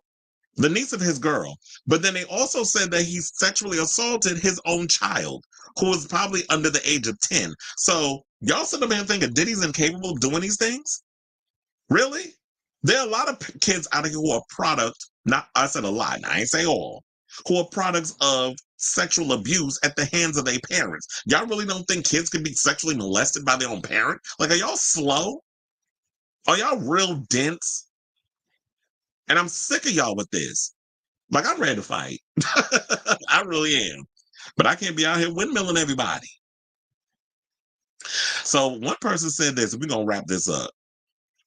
I'm sick of y'all acting dumb because it's Diddy. This man has been accused of SA and violence for years because before you proclaim his innocence or guilt, let the courts decide, because none of y'all have the intellectual capacity to make any legal decision for anybody, let alone they damn self. I added that last part. But it's absolutely insane to me. Damn, I should have read the comments to see if they was cussing Bobby Light's stupid ass out in the comments. But somebody need to cuss his ass out. He an idiot. And you need to go find a job or something instead of always being in the neighborhood talk comments, responding to shit. But anyway, I say all this to say, what do y'all think of this story? I know it went on a little long because I wanted to connect all of that to what Wendy Williams was saying, and the people was commenting about the whole situation, about the old video going viral because of the recent interview that they did years ago and is making the rounds again. And I guess I'm saying all this to say because Wendy Williams, her show, I think her YouTube is back up. And I'm noticing like old episodes of the Wendy Williams show is popping up on YouTube, which I kind of have been watching. Even though the Hot Topics is dated, Wendy Williams still deliver it and it still be having me cackling. So with all that being said, what do y'all think of this story? Do y'all actually believe that was Wendy Williams that said what she said in the comments? Or do you think it was a spokesperson? So whatever your thoughts are on this situation, let me know in the comments down below. Okay, so we had one comment and it said, wonder if any guilty parties are trying to leave the country. Probably they're going to end up in, that island in Bali is probably getting a little packed as we speak. They all going to be roommating with Russell Simmons. But it just pisses me off how y'all have a hard time. And this is why a lot of the overall issue, especially when it comes to SA in the Black community, and the fact that a lot of y'all run with that now. Oh, no, they wouldn't do something like that.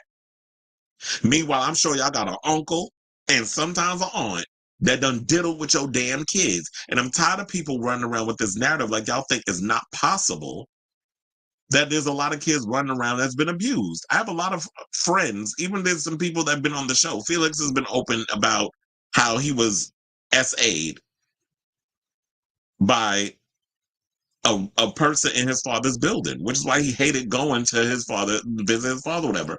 Or if there's been incidences where, there's kids have been abused by their own parent, whether it's physical or sexual. So I don't know why y'all have a hard time believing that people are disgusting. There are absolute horrible human beings that exist in this world. But if y'all want to sit out here and believe a certain thing because you want to put a celebrity and you feeling guilty about enjoying their body of work, and you think they're capable of certain things or abusing people, you don't know what Diddy's life was like before he became famous. And there's been many of stories about him of how when he was back when he was in college, of the overall abuse that he would put on his girlfriends or whatever, or people in college, people he encountered. You don't think he'd be capable of abusing a child? And especially when everybody's talking about this whole thing allegedly with Justin Bieber. And let's not forget Usher lived with him at one point at 13. So if y'all don't think he's capable, look at the breadcrumbs. Follow the yellow brick road. It leads somewhere. So get off my line with that crap.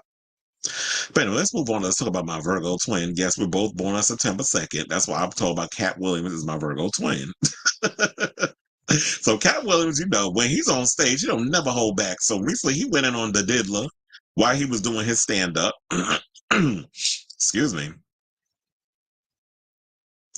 And, he addressed Diddy's trafficking arrest, saying they put the drugs in the baby oil. He said, you think you getting a massage? Bitch, you can't even get up. That's why God gave me eczema. He said, I can't even use baby oil. And this is why he's referencing the 1,000 baby oil bottles discovered at Diddy's homes following a series of raids. Now, the Friday after next star, who's 53, then went after Combs' attorney, Mark Agnafilo, who claims his client bought the exaggerated amount of lube and baby oil from the infamous freak-off S parties in bulk at Costco. He said, not 1,000 bottles of baby oil. It ain't that much ashy in the world. That's what I said. P. Diddy dumbass lawyer said he probably got it from Costco. Costco hit right back. We don't even sell baby oil, where he said, referencing the statement of the wholesale store. Now, earlier this month, Combs, 54, was arrested, blah, blah, blah, so on and so forth. I can't stand when these blogs will sit and repeat the same talking about, we know why he was arrested. Excuse me. Now, just before that, he had warned people several stars will be exposed in 2024. That's why I told you, don't mess with us Virgos. We are soothsayers. We be telling y'all the tea for years, and y'all be looking at us like we crazy, and we be looking like we a bunch of damn liars. But then again, we love that look. Hold on. That I told you so look. Mm-hmm. Now what you got to say? That's the look we give.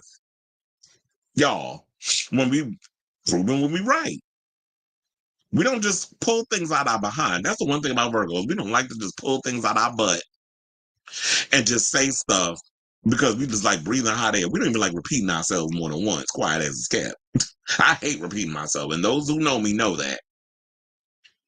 So it's like we really think about the things we say before we say it, and we got to come with the receipt. So yeah. And then he said all of these big dick deviants is all catching hell in 2024. It's up for all of them. It don't matter if you Diddy or whoever you is, all lies will be exposed. This is what he said on Club Shay Shay back in January.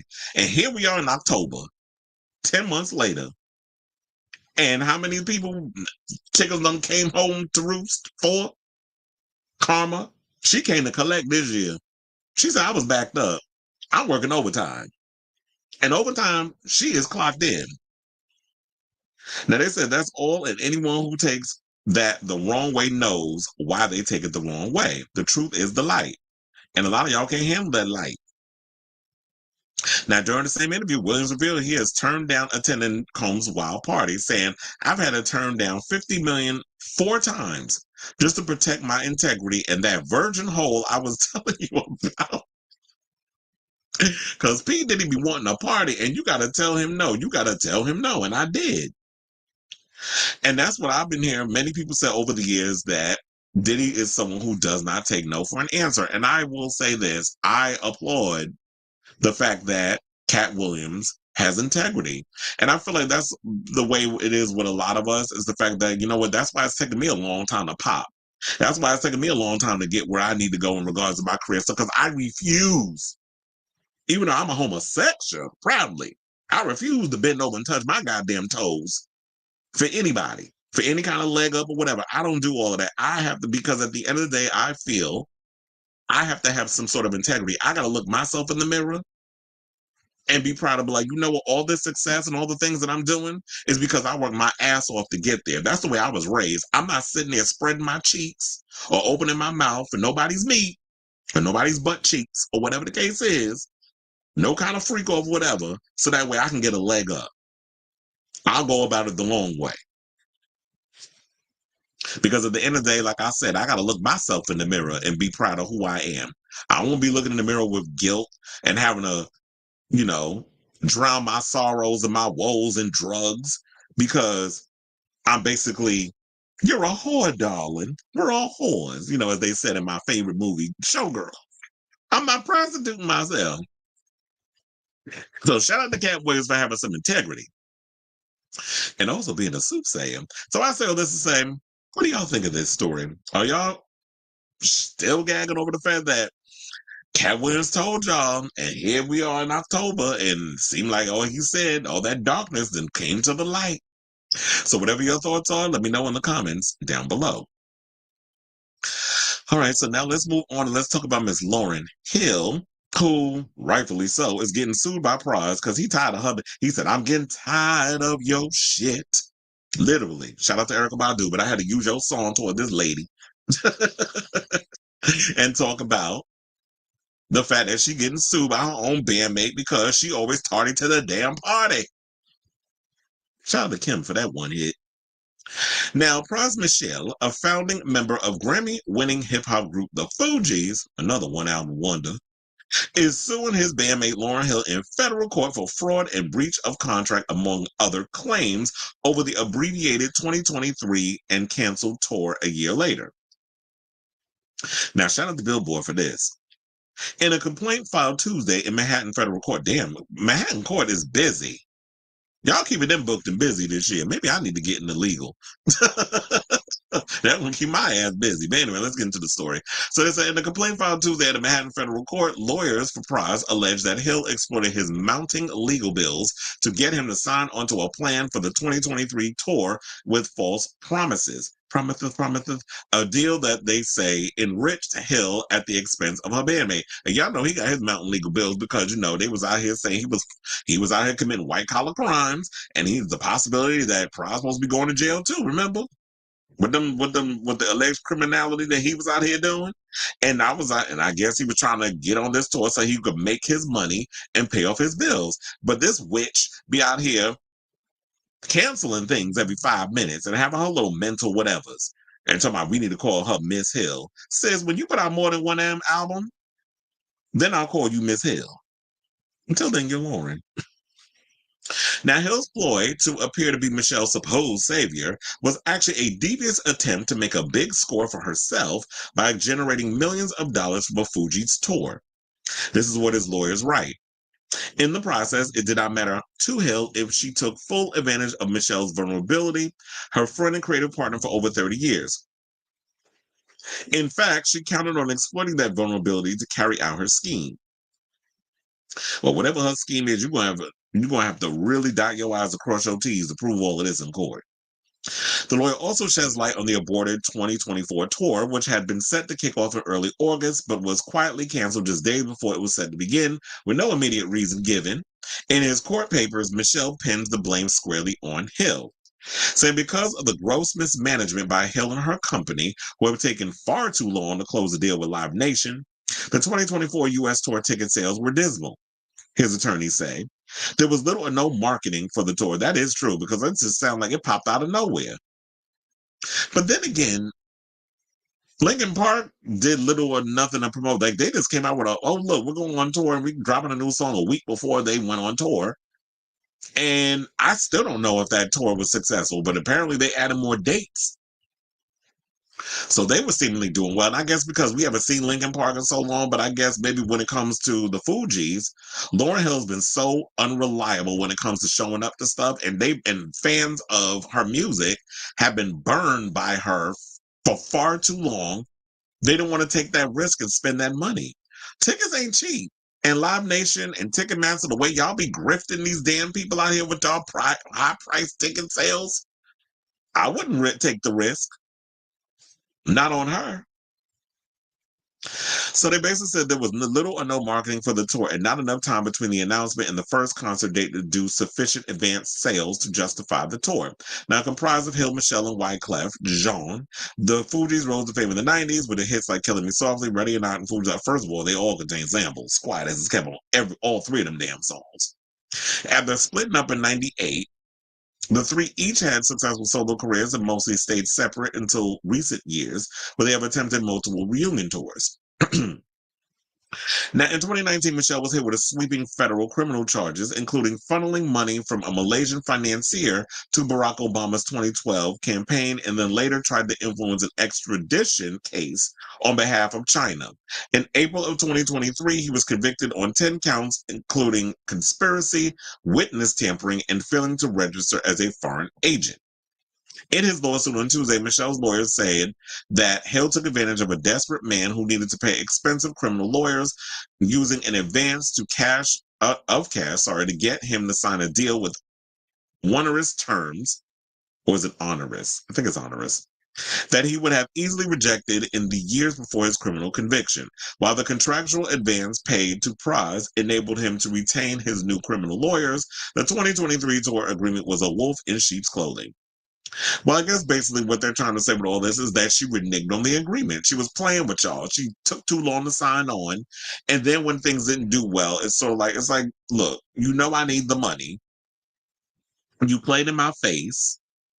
And now I'm suing you. And you know what?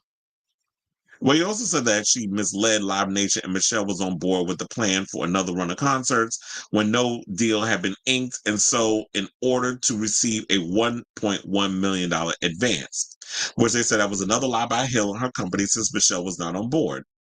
Adding that the company never signed a fully negotiated agreement, never paid Michelle anything, and never intended to do either. So in technical terms, the lawsuit is accusing Hill of fraud. Child, birds of a feather, because now Michelle been charged with fraud from frauding them people, and now she being a fraud.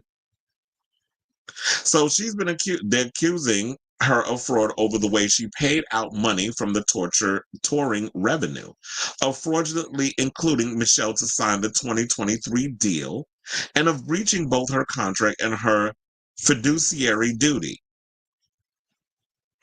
It also demands a ruling declaring the 2023 deal void and a court-ordered accounting of the books from the tour. The lawsuit also includes numerous other digs at Hill beyond the actual allegations of legal wrongdoing. In one section, Michelle's lawyers point out that Hill took the stage nearly 4 hours late during a recent concert in Kenya. At another point, they claim that she's unilaterally rejected a $5 million offer to play Coachella earlier this year because her ego was bruised. That the band no doubt would receive higher billing at the festival. Well, sis, if you was actually doing some things musically, maybe you would have gotten a bigger pay than No Doubt. And how do you even know how much No Doubt was making? And based off your reputation, you have been proven to be unreliable to show up, even to an envelope opening. So why would I even offer you any kind of money, let alone a little smidge more than No Doubt? And no shade, but No Doubt has way more albums and way more hits than you and the Fugees combined. So they said Hill never told Michelle about the offer or that she had rejected it. The money the Fugees would have paid for Coachella, what would have been paid for Coachella, would have defrayed most of the additional legal retainer Michelle needed. So much for Hill being the guardian angel for her bandmate, massaging her own ego. I almost said messaging chair. Massaging her own ego was more important. Well, guess what? That ego gonna get her broke if she's not already. And I said, take her ungrateful holier thou behind for every damn penny. Because to me, her diva antics and the way she be acting, like Lauryn Hill, I've lost so much respect for you. I used to love her music, and yes, the Miseducation of Lauryn Hill, rightfully so, is one of the best albums of all time. But that one album does not negate the fact that your attitude is just stank. And the way you be treating people, that doesn't warrant this diva antic, this diva behavior. You having one album with the Fugees and one solo album. So I don't care who you are. So I say, look, quiet as it's kept, the fans need to sue her behind too, for being late. Just like I was out here trying to sue Madonna during the celebration tour for being tardy to her own show. Y'all need to sue Lauryn and Grateful behind too. So I say all this to say, what do y'all think of this story? Like, that was a lot, and I had to break all that down in regards of like what Pras is doing. I hope he get all the money, and that way he's able to retain his attorneys and stuff. I mean, I still think he's going to jail, but with all this mess going on, this is just crazy to me. And I'll definitely keep an eye on this story as it develops. But let me know what you guys think of this story in the comments down below. We said after all these years, her miseducation. Okay. Okay, so let's go from one legal situation to another. Let's go from Lauryn to Mariah, who was apparently ready to go to war with her brother. Her mother and sister died a couple of weeks ago, in August, actually. So we're about a month and some change later, and now she's ready to gear up to go to war with her estranged brother, Morgan. So, and, this is crazy to me. And shout out to Mariah. Like, I guess all this is stemming from the book, which I loved her memoir. I listened to it on, I listened to it. I didn't read the book. Normally I like to read books, but I was giving like the audible thing a try. So that's why I listened to her book from there. And it was definitely a good read. And listening to Mariah read her own book, I think that was why I wanted to listen to it more so than read it. So shout out to the Daily Mail for this story. So her brother, Morgan Carey, who's 64, sued the chart topper for defamation over her description of him in her 2020 memoir, The Meaning of Mariah Carey. Now a judge has offered the siblings to sit for depositions in his lawsuit before January 31st, 2025, according to documents obtained by Fox News Digital. The order was filed on August 27, 3 days after their mother, Patricia, and sister Allison died. Well, child, ain't he a POS? Like, you waited, I was like, at least I waited 3 damn days. Did you even mourn your mother and your sister? Did you even go to their funeral? Or as some people say, the fume? So Mariah, who's 55, told people, my heart is broken and I've lost my mother this past weekend. Sadly, in a tragic turn of events, my sister lost her life on the same day. I feel blessed that I was able to spend the last week with my mom before she passed. I appreciate everyone's love and support and respect for my privacy during this impossible time. Now, Allison's friend David Baker told the Times-Union her death was related to organ function and had been in hospice care. Their mother's cause of death is unknown. The obsessed singer had a famous fraught relationship with her mother and siblings over the years and was estranged from Allison, a recovering drug addict, for 3 decades before her death. As well as struggling with substance abuse, Allison endured homelessness throughout her life. She was also HIV positive. Now, Mariah also had a strange relationship with her brother Morgan, who she described as her ex-brother in her memoir. So yeah, she went in on him, Chad. Wait, I was like, why? Thank you. Because I was like, no, don't mess with me with this photo. So now, the Star detailed her rough childhood in her memoir, The Meaning of Mariah Carey, as she claimed her brother abused her and sold booger sugar. Morgan went on to sue the Star in 2021 as he denied his sister's accusations and accused her of ruining his reputation with alleged lies. Well, child, you got to have a reputation for somebody to ruin it. Describing a fight between him and her parents, Mariah wrote in the book, "It took 12 cops to pull my brother and father apart. The big bodies of men, all entangled like a swirling hurricane, crashed loudly into the living room. I was a little girl with very few memories of a big brother who protected me.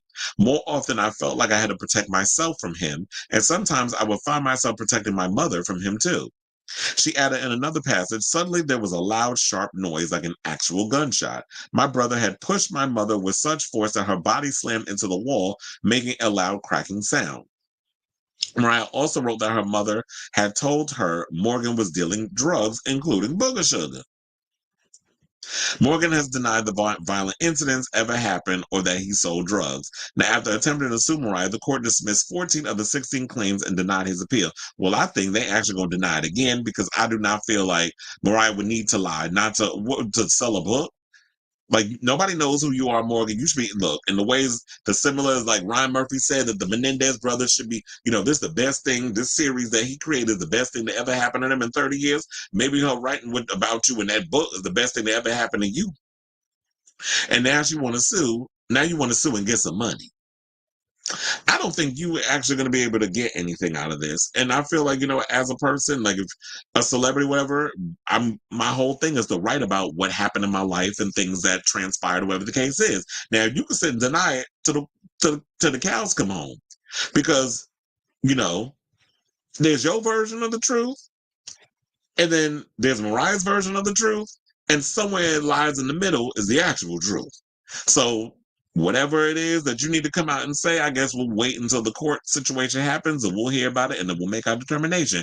But I truly believe that everybody's going to be on Team Mariah in this situation. So I say all this to say, whatever your thoughts on this whole Mariah Carey case regarding her no good brother, let me know what your thoughts are in the comments down below.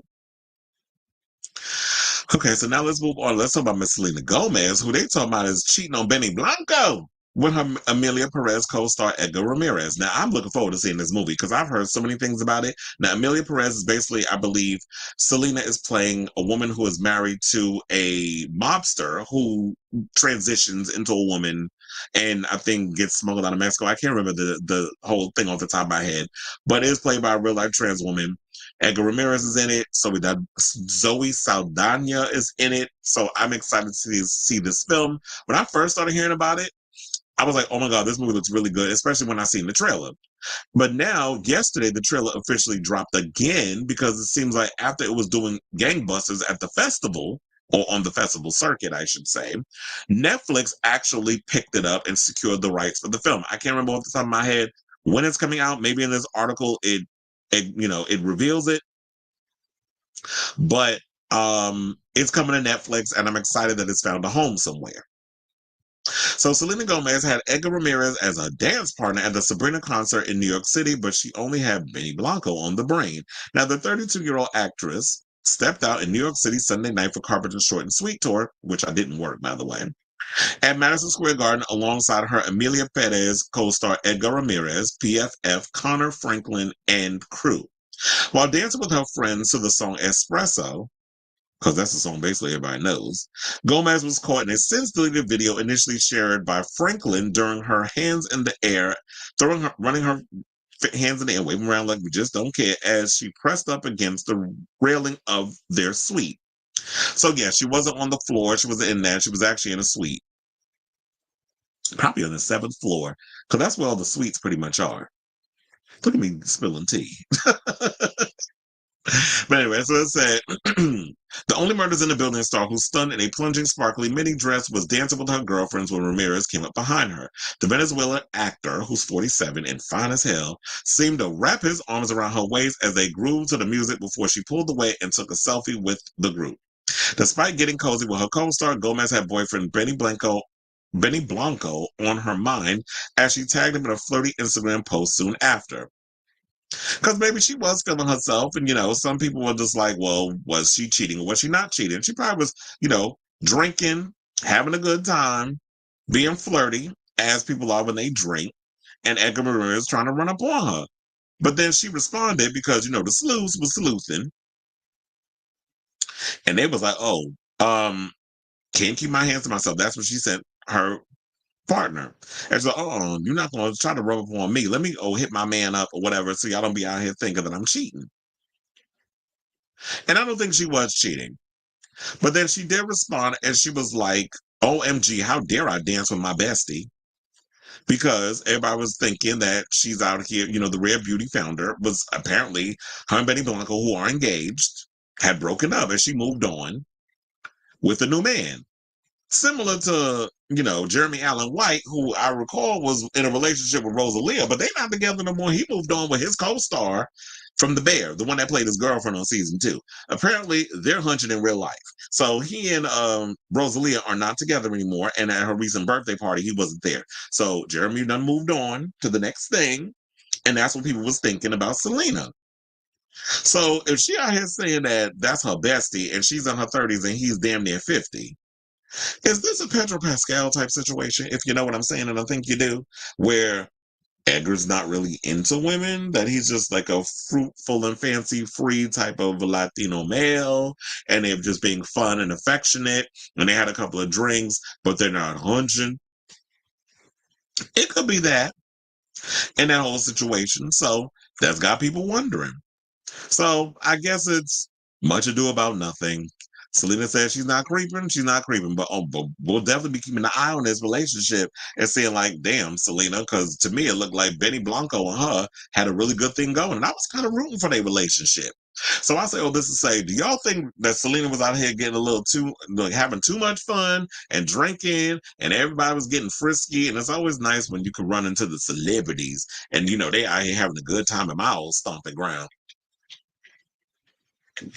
So let me know what y'all think of this story in the comments down below. Okay, now speaking of people out here that are laying it low and spreading the wide and cheating, let's get into Ariana Grande's philandering behind. So this heifer had the nerve to speak out for the first time about the public reaction to her relationship with Ethan Slater, who also is her co-star in the upcoming movie Wicked, that's supposed to come out in November. Me personally, I could care less. I don't really like movie musicals. There's some that I will tolerate, but for the most part, I still don't care about this film. So when it comes out, and if whatever, y'all let me know if it's a good movie or not. But I'll probably just wait until it comes out on a streaming service, and I'll give it a gander. But for the most part, I still don't care about this movie. And the fact that they split up in 2 parts, and then you got to wait a whole year for part 2.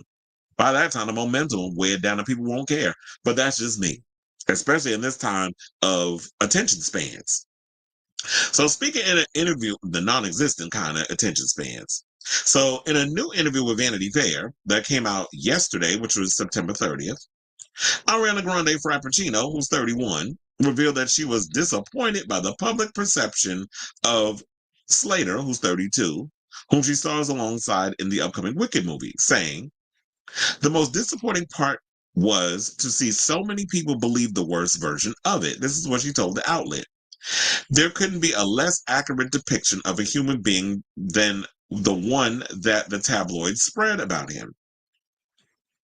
Now, Grande, who should have played Elphaba instead of Glenda, in my opinion, alongside, she plays Glenda alongside Slater's Bach in the fantasy musical, added, "No one on this earth tries harder or spreads themselves thinner to be there for the people that he loves and cares about, including his wife. There's no one on this earth with a better heart, and that is something that no BS tabloid can rewrite in real life." Now, their romance was confirmed in July 2023 after meeting on the set of Wicked, which means that they were hunching while they were filming this movie, because she was gone in LA for a good year. While her husband at the time, Dalton Gomez, was in LA being, a real estate person.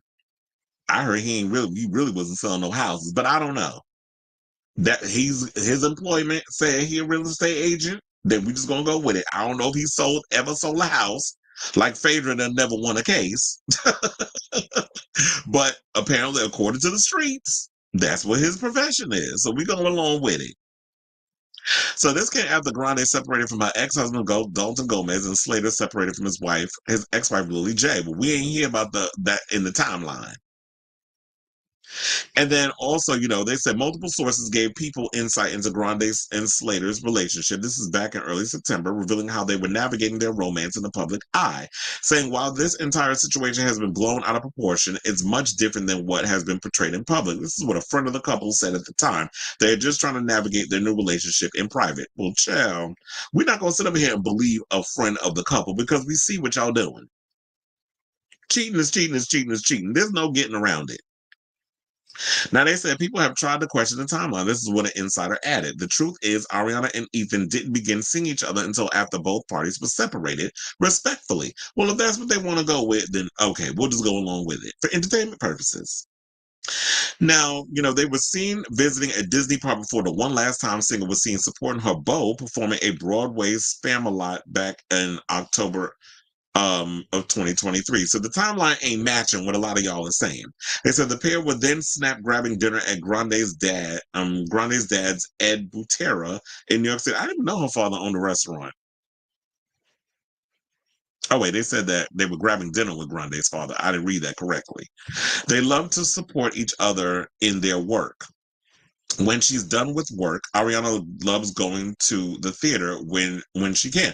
And maybe that's what they have in common. Maybe they're both, you know, musical, like movie musical or Broadway geeks or whatever the case is. And, you know, with her being on set or whatever, I'm trying to be devil's advocate in this situation.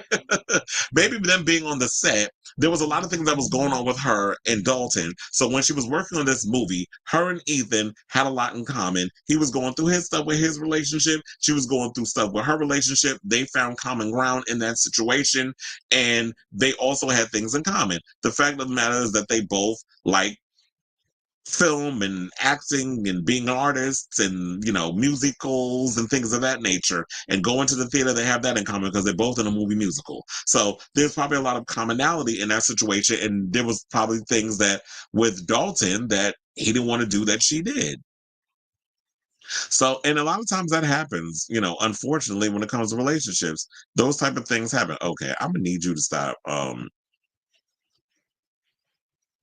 messing up. If I want to go to the next thing, go to the next thing. Thank you. That's another picture from Vanity Fair. So it said, you know, that her recent comments about Slater come after the finalization of his divorce from ex Lily J, who he shares a son, born in August 2022. Slater and Jay have been married since November of 2018. Now, you know, the movie said to come out November 22nd. Part 2 is scheduled to come out November 21st of 2025. So if y'all want to go see that and all this other stuff, that's great. But now, me, I'm gonna weigh in on this, and then, you know, that was the devil advocate side that I was trying to see with the commonality. Let's get to my other side. So comments like this is exactly why people have started losing respect for Ariana outside of her music. Because as a person, she seems messy. From licking the donut in the bakery to allegedly hooking up with Big Sean while he was in a relationship with the late Naya Rivera. We ain't forget about that, sis. And I understand that you've been going through your stuff, like, you know, the Mac Miller situation, who you were dating, and then, you know, he passed, the OD, and then the big thing that happened at the concert in the UK, what was it, the bombing or shooting, whatever it was, a lot of casualties. So I get that. Like, there's a lot of trauma that you've been dealing with. And then let's not forget the quiet on set stuff, how she got caught up in the middle of that. So I get that part. But as for the current relationship, you were going through some things with your ex-husband, Dalton Gomez, who is currently dating actress Micah Monroe, last I checked. And instead of waiting for the ink to dry on your marriage certificate, you started hooking up allegedly with your co-star from Wicked, who was married at the time with a whole baby at home. So while your husband was busy in LA making real estate deals, you were busy laying low and spreading it wide with that married man in London. So we're not going to sit up here also and blame the media for fabricating whatever narrative you're trying to put out there with this fluff piece with, you know, Vanity Fair, when it was your own fans and the general public who started doing the sleuthing on social media. So the tabloids, you know, we just followed the breadcrumbs for the most part, but there was people out here that was putting all this out on social media. So for you to sit up in here, it just goes to show the type of bubble you live in. You want to, oh, it's the tabloids, oh, it's the gossipers, blah, blah, blah. But it's like, sometimes it be the people that be on social media, on the TikToks and all those other ones that be doing the, you know, the Scooby-Doo detective work. They be Inspector Gadget in the whole situation. And then the blogs and everything will pick it up and like, you know what? Let me further investigate this. And then the stuff comes out. So it's great that you want to windmill hard for your man and try to protect whatever narrative or present what type of narrative you have with this relationship. But I don't think people are buying it. And I just would respect her more if she basically took responsibility for the things that she does. But she wants to sit up out here and play the victim. And sis, that ain't it. This is why, like I said, a lot of people would like losing respect for Ariana Grande. And I understand she just released the deluxe edition of Eternal Sunshine. Sis, nobody cared about that album prior. When it came out earlier this year, nobody cares about these extra songs. That album was a bore. a flat out bore. So I say all this to say, what do y'all think of this story? Whatever your thoughts are on this whole Ariana Grande, do y'all believe what Ariana Grande Frappuccino had the narrative she's trying to present out here with this relationship with her and Ethan? Whatever your or is it the opposite? Whatever your thoughts are, let me know in the comments down below. You said after all these years, oh, we read that already. You said, okay. Ariana out here spreading these lies. Child, let's get into this mess with Brittany. She is just, I can't with her. So apparently, Brittany is recounting a dangerous experience she had earlier this year that almost sent her to the emergency room. Because remember, there was a fire that had happened. I think it was in her gym and whatever the case was. And now she took the Instagram on Monday, which was yesterday, to share a video recalling a story that happened about 6 months ago. Saying that she went into her room and turned on the fire, I think she has a fireplace in her room. And all of a sudden, she said it blew up in her face. I'm hesitating because when I want to play this clip, and hopefully it plays, because you know the one thing, and I had to keep this open since yesterday, because I know how Brittany get. She'll post something, and less than 24 hours later, she want to take it down. And so I had to keep it open, so that way I could make sure it was still there. But child, her and them raccoon eyes, and the bad lighting, and the British accent, I can't. But anyway, let's get into the clip, and then we'll talk. All right, so I'm in bed and I'm bored, so I think I'm going to talk in a British accent. And anyways, what has been happening, good and bad. Actually, 6 months ago, something happened that was really, really dangerous. I was in my room and I turned the fire on, and all of a sudden it blew up in my face. It's done it before, and the times it did it before, I quit, so I'd always get my security to come in and light it for me, because I was scared it was going to blow up. But this time, I just threw the whole thing in there, and it literally blew into my face, and it took all my eyelashes off, my eyebrows. And see this baby hair, these baby bangs, this is from basically 6 months ago. It chiseled all my hair. And the person I was with just would not wake up. And I thought I was going to have to go to the emergency room and all that kind of, because my face was like on fire. I was like, wait, 3rd degree, second degree burns, like what can happen? Because like really my whole face went in. And but then it hurt to even touch my phone. It hurt to put ice on my face. It hurt anything to just touch it. And so this lasted for like 6 or 7 hours. It happened like 3 o'clock in the morning. And the pain never went away. It was so bad. And then so finally I took 3 Tylenols, which is like, Tylenol is like a really, really big deal for me. Like it's like a fucking Vicodin or something. But I took 3 and finally I went to sleep. But yeah, it was really bad. But all's good now. So I have a little baby fine hair. It's kind of stupid. It happens. Okay, girl. Does she have DID? That's what I want to know. Like, I'm thinking, like, what, is that one of her multiple personalities talking? Like, what's going on with you, sis? Like, I'm trying not to go in. She just be looking crazy in these videos. And I get it, the Free Britney movement, blah, blah, blah, so on and so forth. But are we going to sit up here and ignore the mess? Are we going to sit up here and just try to keep making excuses for Britney and the accents and the weird things and the raccoon eyes? I mean, I'm glad she's not twirling in that damn foyer with them Gerber panties on. I'm glad she ain't doing that. But, you know, I want to root for Britney so bad. And do I feel like she need to be in a conservatorship? No. I feel like her father is a POS. Her father's trash with what he did to her. Shame, you know, with the bell and everything from Game of Thrones. Shame as the person walked down the street. You know, Cersei. Shame to all those of you who did her harm and did the things that y'all did to her coming up in this business, took advantage of all that stuff. But to me, it just seems like this is some sort of trauma thing. That like like whenever things that happen, she reverts to these voices and personalities. Because before she used to do like this. Remember Tony from The Shining?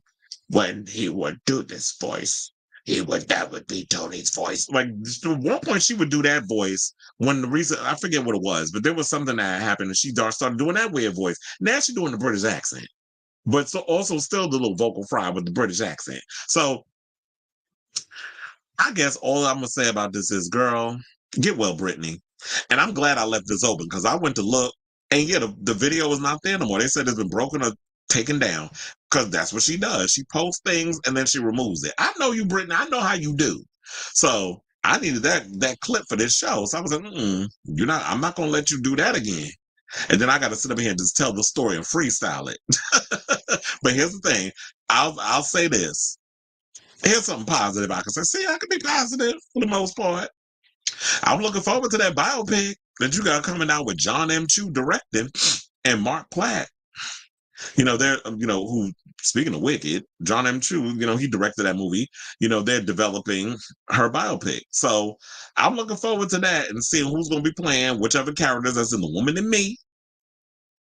And seeing this film get off the screen, come on the big screen, whatever, because I'm definitely going to the movies to see this. Because a theatrical release is warranted for this Britney biopic. So I say all this to say, what do y'all think of this story? Whatever your thoughts are, let me know in the comments down below. Look at my fucking allergies today. See, this is why I hate about the seasonal change in New York. Like my allergies just be going crazy. And that's crazy. She said Tylenol is like Vicodin. I don't know. Is Tylenol that powerful? I'm asking because I don't even take aspirin. Like, I don't like taking any kind of medication, even down to the aspirin.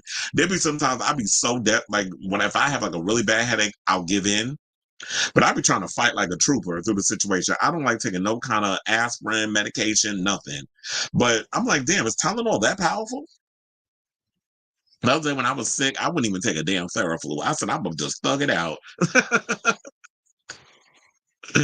So you'd already know, like with me, I'd be a pain in the ass if you took me to the hospital. Not sure which obscure region of the UK Brittany picked. Shout out to my fellow Brit Ezra. I'm glad you said that. It's like, girl, he said I'm going on a road trip to search for it.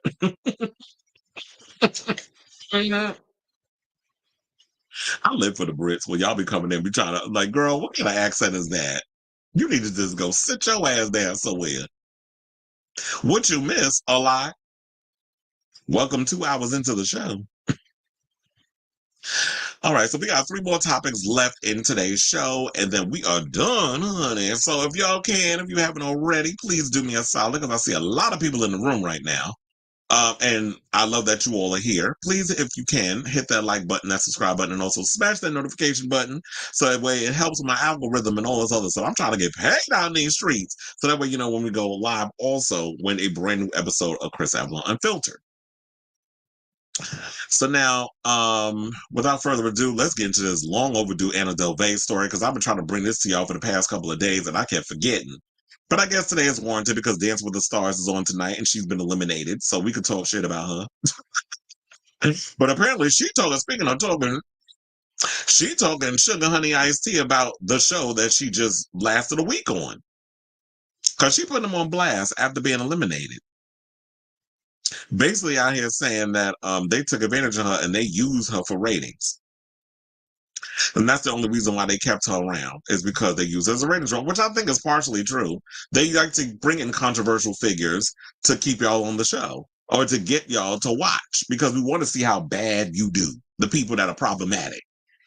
But at the end of the day, it's up to the people at home to keep you around. And they didn't, and the people spoke, and the people said, we don't want this criminal with her damn ankle monitor and her stank attitude sashaying and shantaing like a panther on the runway while they do the Paso Doble.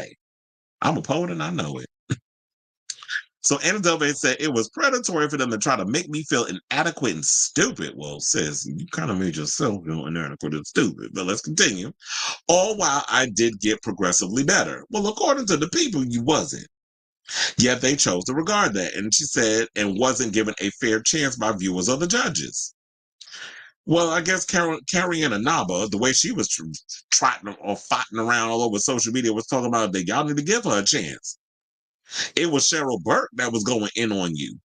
And it was also Maxim Chmerkovskiy that threw a little shade, that was kind of mad at the show for even bringing somebody like her on there. I could understand Little Kim and Tommy Chong and all the other stuff, because they actually got some talent.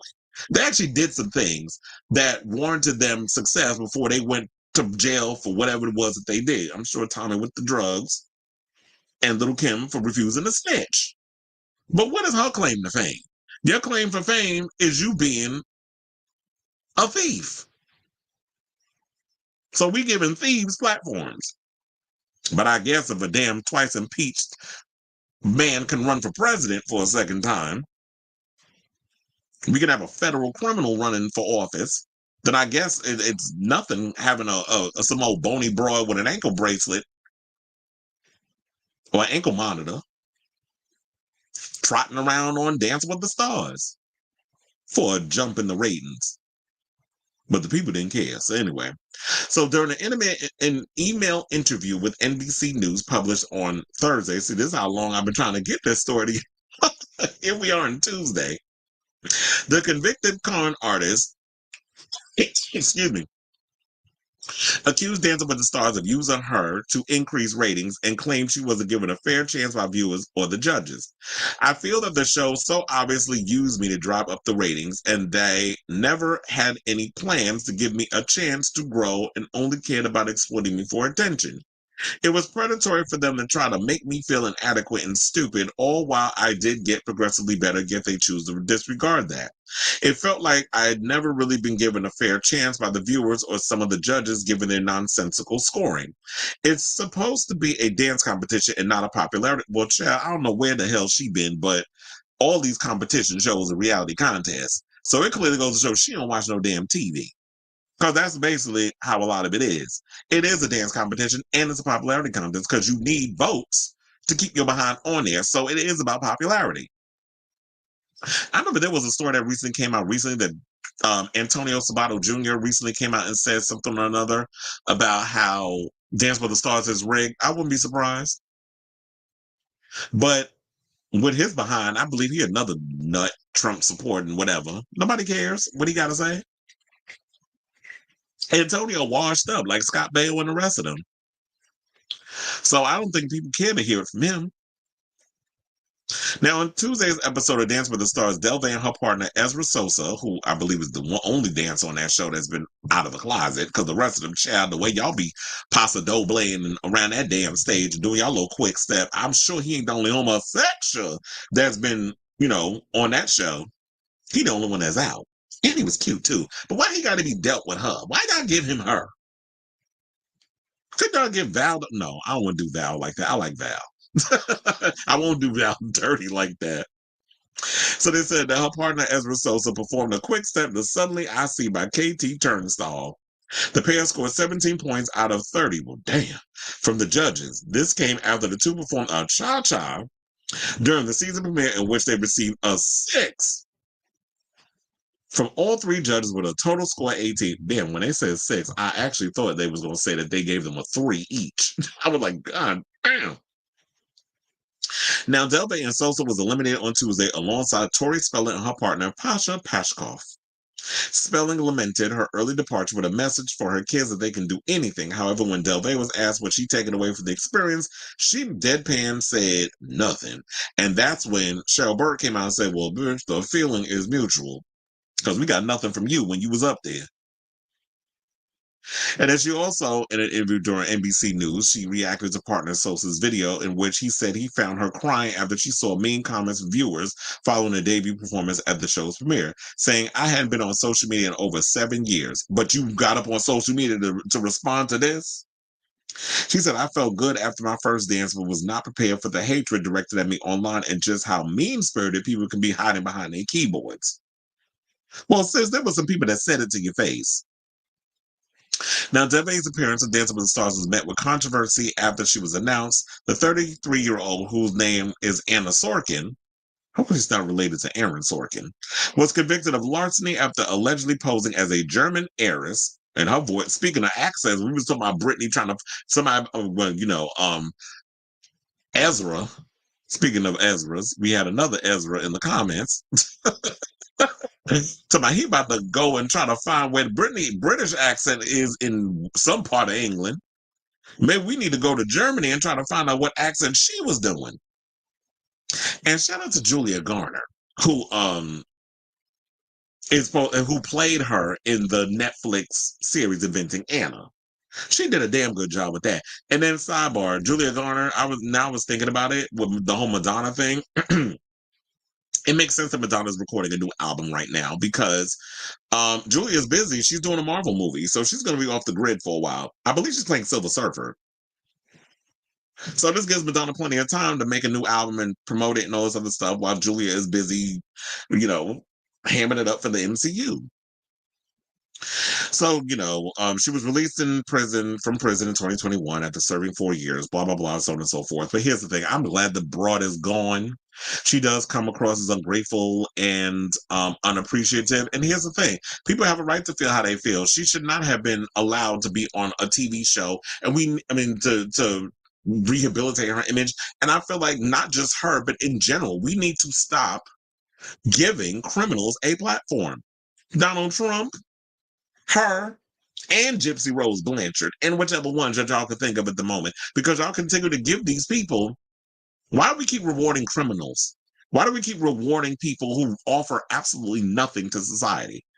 I mean, don't get me wrong. I do believe that everybody deserves a second chance, and everybody deserves to have a better life, and to, if you've been rehabilitated, to start anew and reinvent themselves. However, don't reinvent yourself on my damn TV. I don't want to see it. Go do it somewhere else. So I say all this to say, what do y'all think of this story? Whatever your thoughts are, let me know in the comments down below. All right, so now let's talk about Miss Blissy Madass, who apparently has issued an apology for his recent homophobic comments towards his daughter, Ariana. And then after he said what he said on Carisha Please, another piece of POS who they need to investigate for her doings with the diddler. And the fact that I don't want to hear nothing come from her about trying to windmill hard for the gays, when this is the same broad, dingbat, airhead, bird brain, heifer, yeah, all of them, and then some, running around here saying that she would beat her son if he came out as a homosexual. That's what she said. And then had the nerve to try to pander to the homosexuals with her own line of homosexual merch. I don't even think it made any kind of coin. I don't know. If it made any money, let me know. If y'all went out there and bought the merch, kudos to you. However, I'm putting my money towards things for people that actually appreciate me and don't want to do me harm. So I would never give Carisha a dime. That's why she was out here grifting for Diddy and allegedly running his pink booger sugar as his mute. What do they call it? His mule. As a drug mule. So anyway, thank God he put them shades on to cover them raccoon eyes. So, he went and said, the nastiness he said about his daughter, where he basically called her, basically said he don't want, her, whatever her situation is, basically call her a girlfriend a situation or being gay a situation. And basically say he don't want her sexuality, which I'm sorry, but being gay is not something you could help. It is just a part of the DNA. Ask any animal you see, any kind of mammal. It's just the church and religion, all other stuff that is basically created by them slave owners have been indoctrinated. Y'all still run around with these blueprints that the slaves them put on y'all, the slave masters. Y'all still running around here with they religious rhetoric.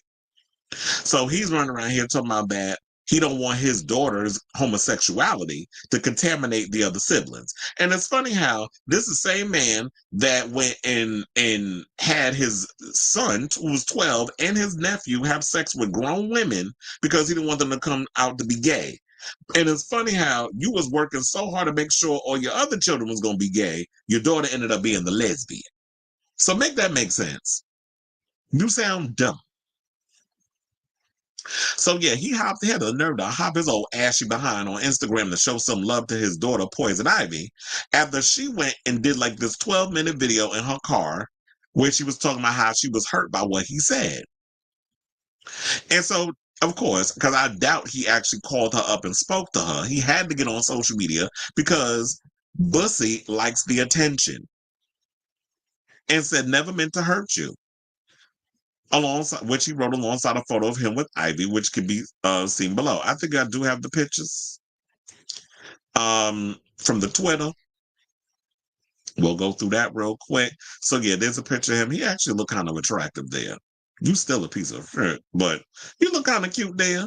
And that's saying a lot for me. Maybe I got cataracts. I need to get my eyes checked. And there goes another picture, a couple of pictures. Oh damn, that's a hard looking person in the picture down there. I don't want to reread nobody, but then they all look like little mini Boosies. The boys do. I wonder which is the ones that he had them grown women, doing nasty stuff to. So yeah, and then Double XL magazine basically put up showed his post where it says, never meant to hurt you, Daddy BBY as a baby, and hashtag I love you. That's about God got us. You're not gonna sit up in here and use God. And then he go, y'all won't make me look like a bad father. I love all my kids and I'm a good father. Well, you have a funny way of showing it because here's the thing. You can't sit up out here and say, y'all won't make me look like a bad father. You're the one that said what you said on Carisha Please.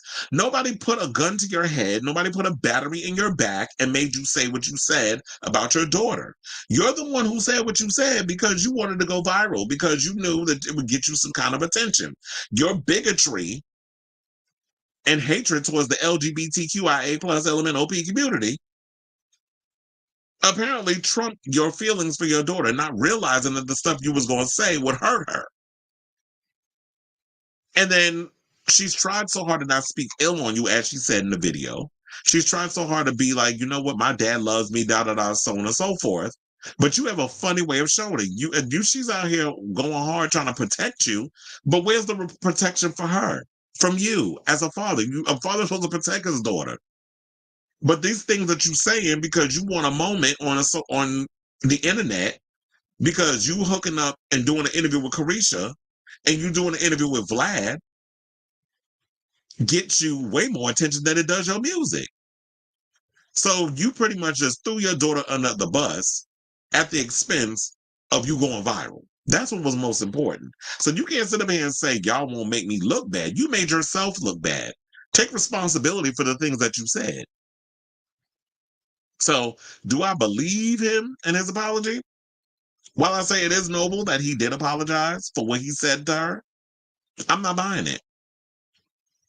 I think he's full of sugar honey iced tea. So, it's cute or whatever that you apologize, and I'm glad that you did, but it is what it is. It's whatever. It's up to Ariana if she wants to accept it. Hopefully, you know what, with parents and stuff, that you can work it out with your child and learn to come to terms with the fact that, you know what, she is a lesbian. She, ain't amount of praying, ain't amount of exorcisms, ain't enough of, electroshock therapy that is going to exorcise that homosexual demon from her body. It is a part of who she is. It is what it is. And you can either accept it or you can just not have a child, because there's a lot of people within our community that go through this, whether you're a lesbian, you're gay, or you're trans. I'm not going to include bisexuals. I'm sorry, because y'all can be bisexual, whatever the case is, but I don't feel like that the bisexuals get it as bad as the gays, the lesbians, and the trans. So it's like, if your child comes out as either the L, the G, and the T, then if you can't learn to accept, okay, well, come around in your own time. But you know what? I have to live my life and I got to do me. And that's one of the things I've always said that I love about our community, is the fact that, the ballroom culture is that, and even if you're not a part of the ballroom culture, the good thing about being a part of the LGBT community is the fact that the queer community, I'll just say that in general, is the fact that we can create our own families. We don't need to depend on, we can't help who the cards that we dealt. in regards to the blood siblings. I mean, we can excommunicate they behind, but we can't help that family. We can build our own family. And that's what I love about our community is that when we get kicked to the curb and ostracized by our family members because what the church think, what your other relatives think, what your friends think is way more important than you loving on your child unconditionally, then we get to go out and we get to build our families the way that they need to be built. So that's one of the things, the pluses about our community is that sense of community that we end up having to build because our biological family members ain't sugar, honey, iced tea. And we have to pretty much just to protect our sound mind and peace, have to pretty much put them where, in the words of Vivica Fox, back there. So it's cute or whatever that he apologized, but I'm not buying it. So I say all this to say, what do y'all think of this story? I mean, well, I hope they work it out and all this other stuff, and I hope he can come around and stop being a damn bigot and putting these stop being ignorant for 5 minutes and actually love up on his child and stop talking to the press and the press stop baiting him and he taking the damn bait.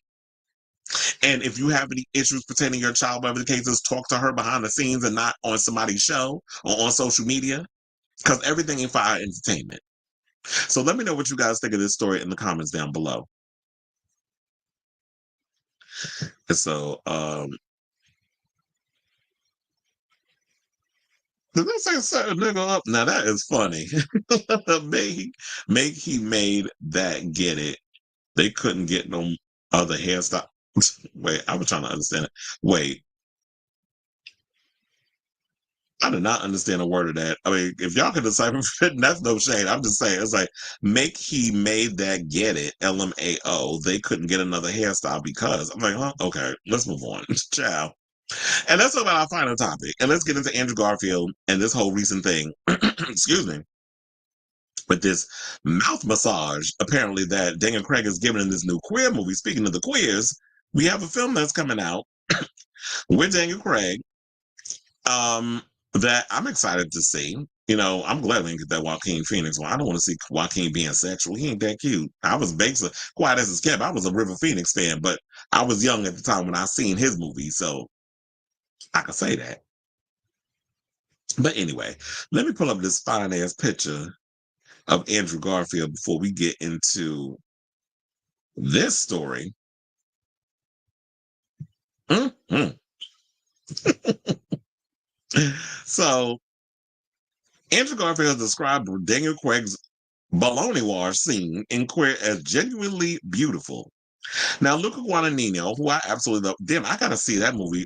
What is it called? Challengers? I think it's on Amazon Prime. I gotta finally get around to watching that. It's finally on the streaming service, and unfortunately, I didn't get to see it in the theater, so I definitely need to go see this movie. I'm gonna try to watch it if I can this weekend.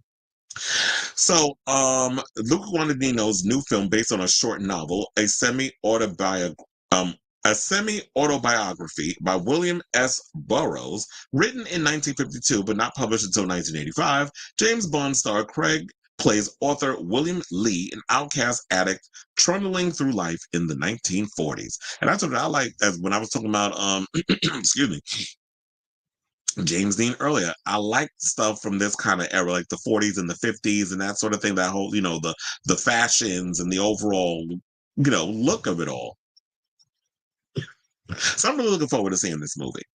It says one unifying opinion of the film, which generated noticeable buzz at the Cannes Film Festival, is that Craig puts in a sublime performance and Garfield agrees. The Amazing Spider-Man star, who admitted last month that his phone was full of pics of his peen, news that sent fans into a frenzy, talked about Craig. Well, child, you better hope your phone will get taken because somebody leaked them peen pics that I kind of want to see on social media. Spider-Man, you in danger. So they said, while being interviewed about a role in We Live in Time, a romance in which he saw as opposite Oppenheimer and Dune's Florence Pugh.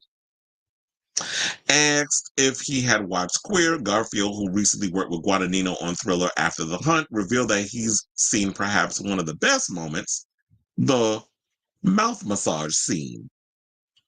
Saying Guadagnino, has been trying to get me in for a screening. This is what the Hacksaw Ridge star Garfield said. He's only shown me one mouth massage scene, which I'm, is not the word they use. They use the blow, and have to change it up for, the algorithm, which I thought was so genuinely beautiful. It was such a beautiful love scene between Daniel and Drew Starkey. It also tender and full of longing. Well, who knew that mouth massages could be tender and filled with a lot of TLC? Well, at least he wasn't giving like no throat go where there's a lot of slobberization like some of these girls be doing on the OnlyFans and them Twitter clips to promote them OnlyFans. Now it's like, obviously it's graphic in certain ways, but I just thought, I'm gonna love this film. He's such a sensualist and a humanist and in touch with his own longing. Now, Queer is due to open in select locations across the U.S. on November 27th. So far, there has been no news in the U.K. or anywhere else. So I gotta wait till damn near Christmas. Well, I guess after Thanksgiving. Maybe it does come out that way. I think, when is Thanksgiving? I think it might be the 26th or something or another. But it comes out that Friday. And I'm definitely looking forward to seeing this. And I'm glad that, slowly but surely we are starting to get like some quality queer content and showing that men can be sexual because that's a part of who we are. It's not all of who we are. But I love the fact that it is highlighting that, the gay community, we are sexual beings. And it doesn't all have to be just like real rough and tug type of stuff, that we can be sensual and things of that nature. So that's all I gotta say on that. And I want to say that got me excited to see this movie more. Not that we're going to see him actually with a prosthetic peen in his mouth, but I'm sure the implication on that will be there, and we'll be the judge of how sensual that scene is when the movie comes out next month. So are you guys excited? And my question is this, are you guys excited for this upcoming queer movie that's being hyped up all around the gay media blogs and things of that nature? I'm definitely excited for it because I like Daniel Craig. I'm a fan of his work, and I like the fact that he's been doing a lot of independent films. This is not the first time that he's played a gay character. He plays a gay character in the Knives Out movies, which I know he's currently working on the third one, which I'm actually excited to see whenever that drops. So let me know what you guys think of this story in the comments down below. Black Love says, doesn't Boosie? Yes, he does. That's a funny thing, too. You got a whole homosexual working for you in management, but you got a problem with the gays. But you got a whole gay man managing your career, whatever career he actually has, what little of it he has left. All right, so with that being said, I was wondering, because, it's now to be at the end of the show, have y'all checked out the new season of Dragula? I am definitely loving this new season. So far, season 6 has kicked off to a great start. Shout out to Dragmorta and Swanthula. I'm not going to give away any of what happened because the episode just dropped like at 1 in the morning, because technically once it hit midnight is the next day. So I just happened to just go over to Shudder at like 1 a.m. I was like, let me see what I didn't even think about. Funny enough, I wasn't even thinking about Shudder when I went to go see it. When I went to go over there, I wanted to see like what if they had any dropped any of the movies or whatever that they were gonna have, because normally that's what I do. When the first comes up, I like to check all the streaming services. I'm like, oh, let me see what new movies and things they got popping up on here, and then I want to add to the queue and then check out. So I'm going there. It said Dragula season 6. I was like, bitch, let me put this on. And it started off with a great start. It was a 90-minute premiere. I definitely like what I saw. Shout out to Jamie Clayton, who played Pinhead in the remake of excuse me, of Hellraiser. And then they had the writer of, I forgot her name, Akilah Cooper. They had her. She was on there. She is the writer of Megan. I think she also wrote Megan 2. I can't wait for Megan 2 to come out. I actually like Megan. That was definitely a campy. That's a camp classic. The gays, they ate that up. So yeah, they were part of it. The premiere was 90 minutes. I already got my faves. I love me some Asia Consent. I like Auntie Heroin. It was great. Aurora Gosmic. She was shady in her when she came on the show, or whatever. But she definitely gave what needed to be given. Now, don't get me wrong. I did not like her fashion. She definitely deserved to be in the bottom. But oh damn, I'm already spoiling shit. But I ain't telling you who she was up against. But I actually like her on the show. She was giving me, in her outfit that she had on with the hood and the tight cinched waist, she gave me Violet Chachki remember when what was it, season 8, when she came back and she was going to hand over the crown. I think it was during the Bob the Drag Queen season when she had to hand over the crown or whatever. She kind of she reminded me of Violet Chachki in her aesthetic. So yeah, I was definitely living for her. I like Grey Matter. The one that's Majesty, seeing her come back and rejudging her whole brand and everything, because she was like, I stepped away from dragging them, for a while, and they saw something in her, so she wanted to come back. I was glad to see her. Also, Pie, who I actually forgot that I had met, because a friend of mine, David Laugh, shout out to him, had to remind me that we met when I went to Saphira's premiere party. When season 16 first started, she had like a premiere thing at the Brooklyn Bowl in Philly. David and I went down there. I was helping out or whatever with the meet and greets and all other stuff. Got to hang out in VIP. Then we went after to a club in Philly where the queens, the girls that performed that night at her event also performed at the club. So it was a great night out in Philly, that sort of thing. So I forgot that I met her there. I met Pie. So he had to remind me. He was like, you met her. I was like, because with me, when it comes to me, I be forgetting half the queens that I be meeting from a lot of these shows. He would have to remind me one point. He was like, yeah, you met like Alexis Mateo, that I had met her at her brunch that she was doing downtown. And I told her, so that's what I said. I be forgetting because like I be meeting queens before they get on these shows, and 9 times out of 10, I will forget I even met them. And y'all know, because on this show, I be forgetting people's names half the time. So y'all know how my brain works. Sometimes it's on point, sometimes it's not. Scylla, girl, she's a mess. Her drag was a mess. Everything about her was a mess. And seeing her drag mother being a part of the show was great and all. I like Vivi. She was definitely giving my life. Yuri was good too. So a lot of the girls that I'm definitely feeling, they have a strong season. They were not short on shade. The girls were reading each other down to the floor. I was living for it in the confessionals and to each other's face when they were in the cauldron. So I was living for the fact that, yeah, they definitely were not lying when they said that the gloves came off the seat, and the girls don't care what people are saying online. They coming in and they coming for blood, literally. And I feel like that's what we need from our reality competition shows. I love the drama, but I also want to see strong competition. And I think Drag Race, y'all need to step y'all pussy up. Like from the judges to the hosts to the contestants, everybody clocked in and came to work. I just feel like RuPaul don't care about this show no more. She don't be clocking in. She just be sitting there, just doing whatever and making her little coin. And because she got bills, she got a lot of all that fracking that they doing down there in Wyoming. Them bills got to get paid somehow. And that big old mansion she got out in L.A. So it just to me seemed like she just on the hamster wheel at this point. Like, she's not hungry. I don't feel like she's as hungry as they are with Dragula. And that's why I said at this point, y'all need to stop putting so much air and so much emphasis on Drag Race. I'm rooting for Drag Race and I want it to be good. However, I feel like it is time that we have different iterations of the art of drag being showcased on television. Drag Race should not be the only show that we see that is a representation of drag culture, aesthetic, whatever you want to call it. There needs to be different versions, and those of us who love drag will come out and support it. And that's why I look forward to Dragula. And I hate the fact that it only comes out like once a year.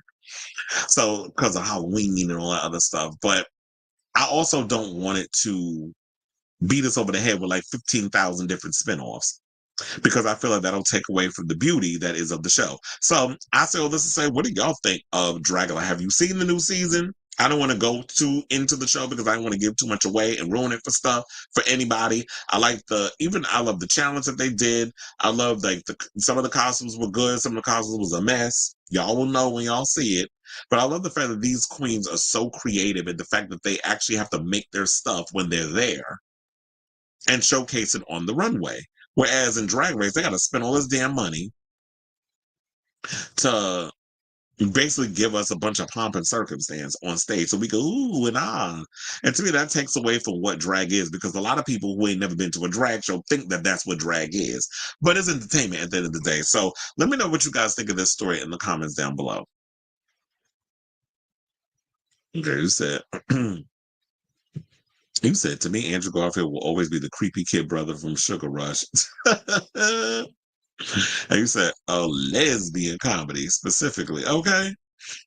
So hey Chris, did you talk about the Shazam? Yes, I did. Yes, on yesterday's show. If you have happened to, I am going to cut that clip up and post it up as an individual thing. But if you want, you can check out yesterday's episode. I did mention, I think it's the second topic actually. I talked about what the hell was his name? Zachary Levi endorsing Trump. And I gave my full citation on it. So yeah, I definitely am going to cut that clip up and post it on social media, all my social media platforms, my YouTube, my Twitter, well, not Twitter. Twitter only allows like 2 minute videos, but they want me to pay to do long videos. Elon, stay trying to give people money. I'll post it on my TikTok and all other place. But yeah, I did talk about it. And you said, I think they probably do. It's funny how you get a lot of these people who are in your face in the public eye. You get a lot of people who are homophobic behind the scenes. Their peers, people they work with, even the people that are in their, on their team are a part of the community. And also like the people that do your hair and makeup. So you saying all this stuff, but these people be up in here getting, you be paying these people. But anyway, so we are officially at the end of today's show. I want to thank everybody for tuning in to Chris Avalon Unfiltered. I will not be on tomorrow because I'm going to be busy, but I will be back on Thursday. So if you have not already, please hit that like button and that subscribe button, and also smash that notification button so that way, when we go live with a brand new episode of Chris Avalon Unfiltered. And also, I want to thank everybody that was in the comments, commenting on today's show. I want to thank everybody that was tuning in. We have a lot of people up in here today, and I'm living for it. And yeah, all that good stuff. So yes, love you all for watching. Thank you all for tuning in. Thank you all for the commentary and all that good stuff. Love you, love you, love you. And until next time, as I always say, ciao, darlings.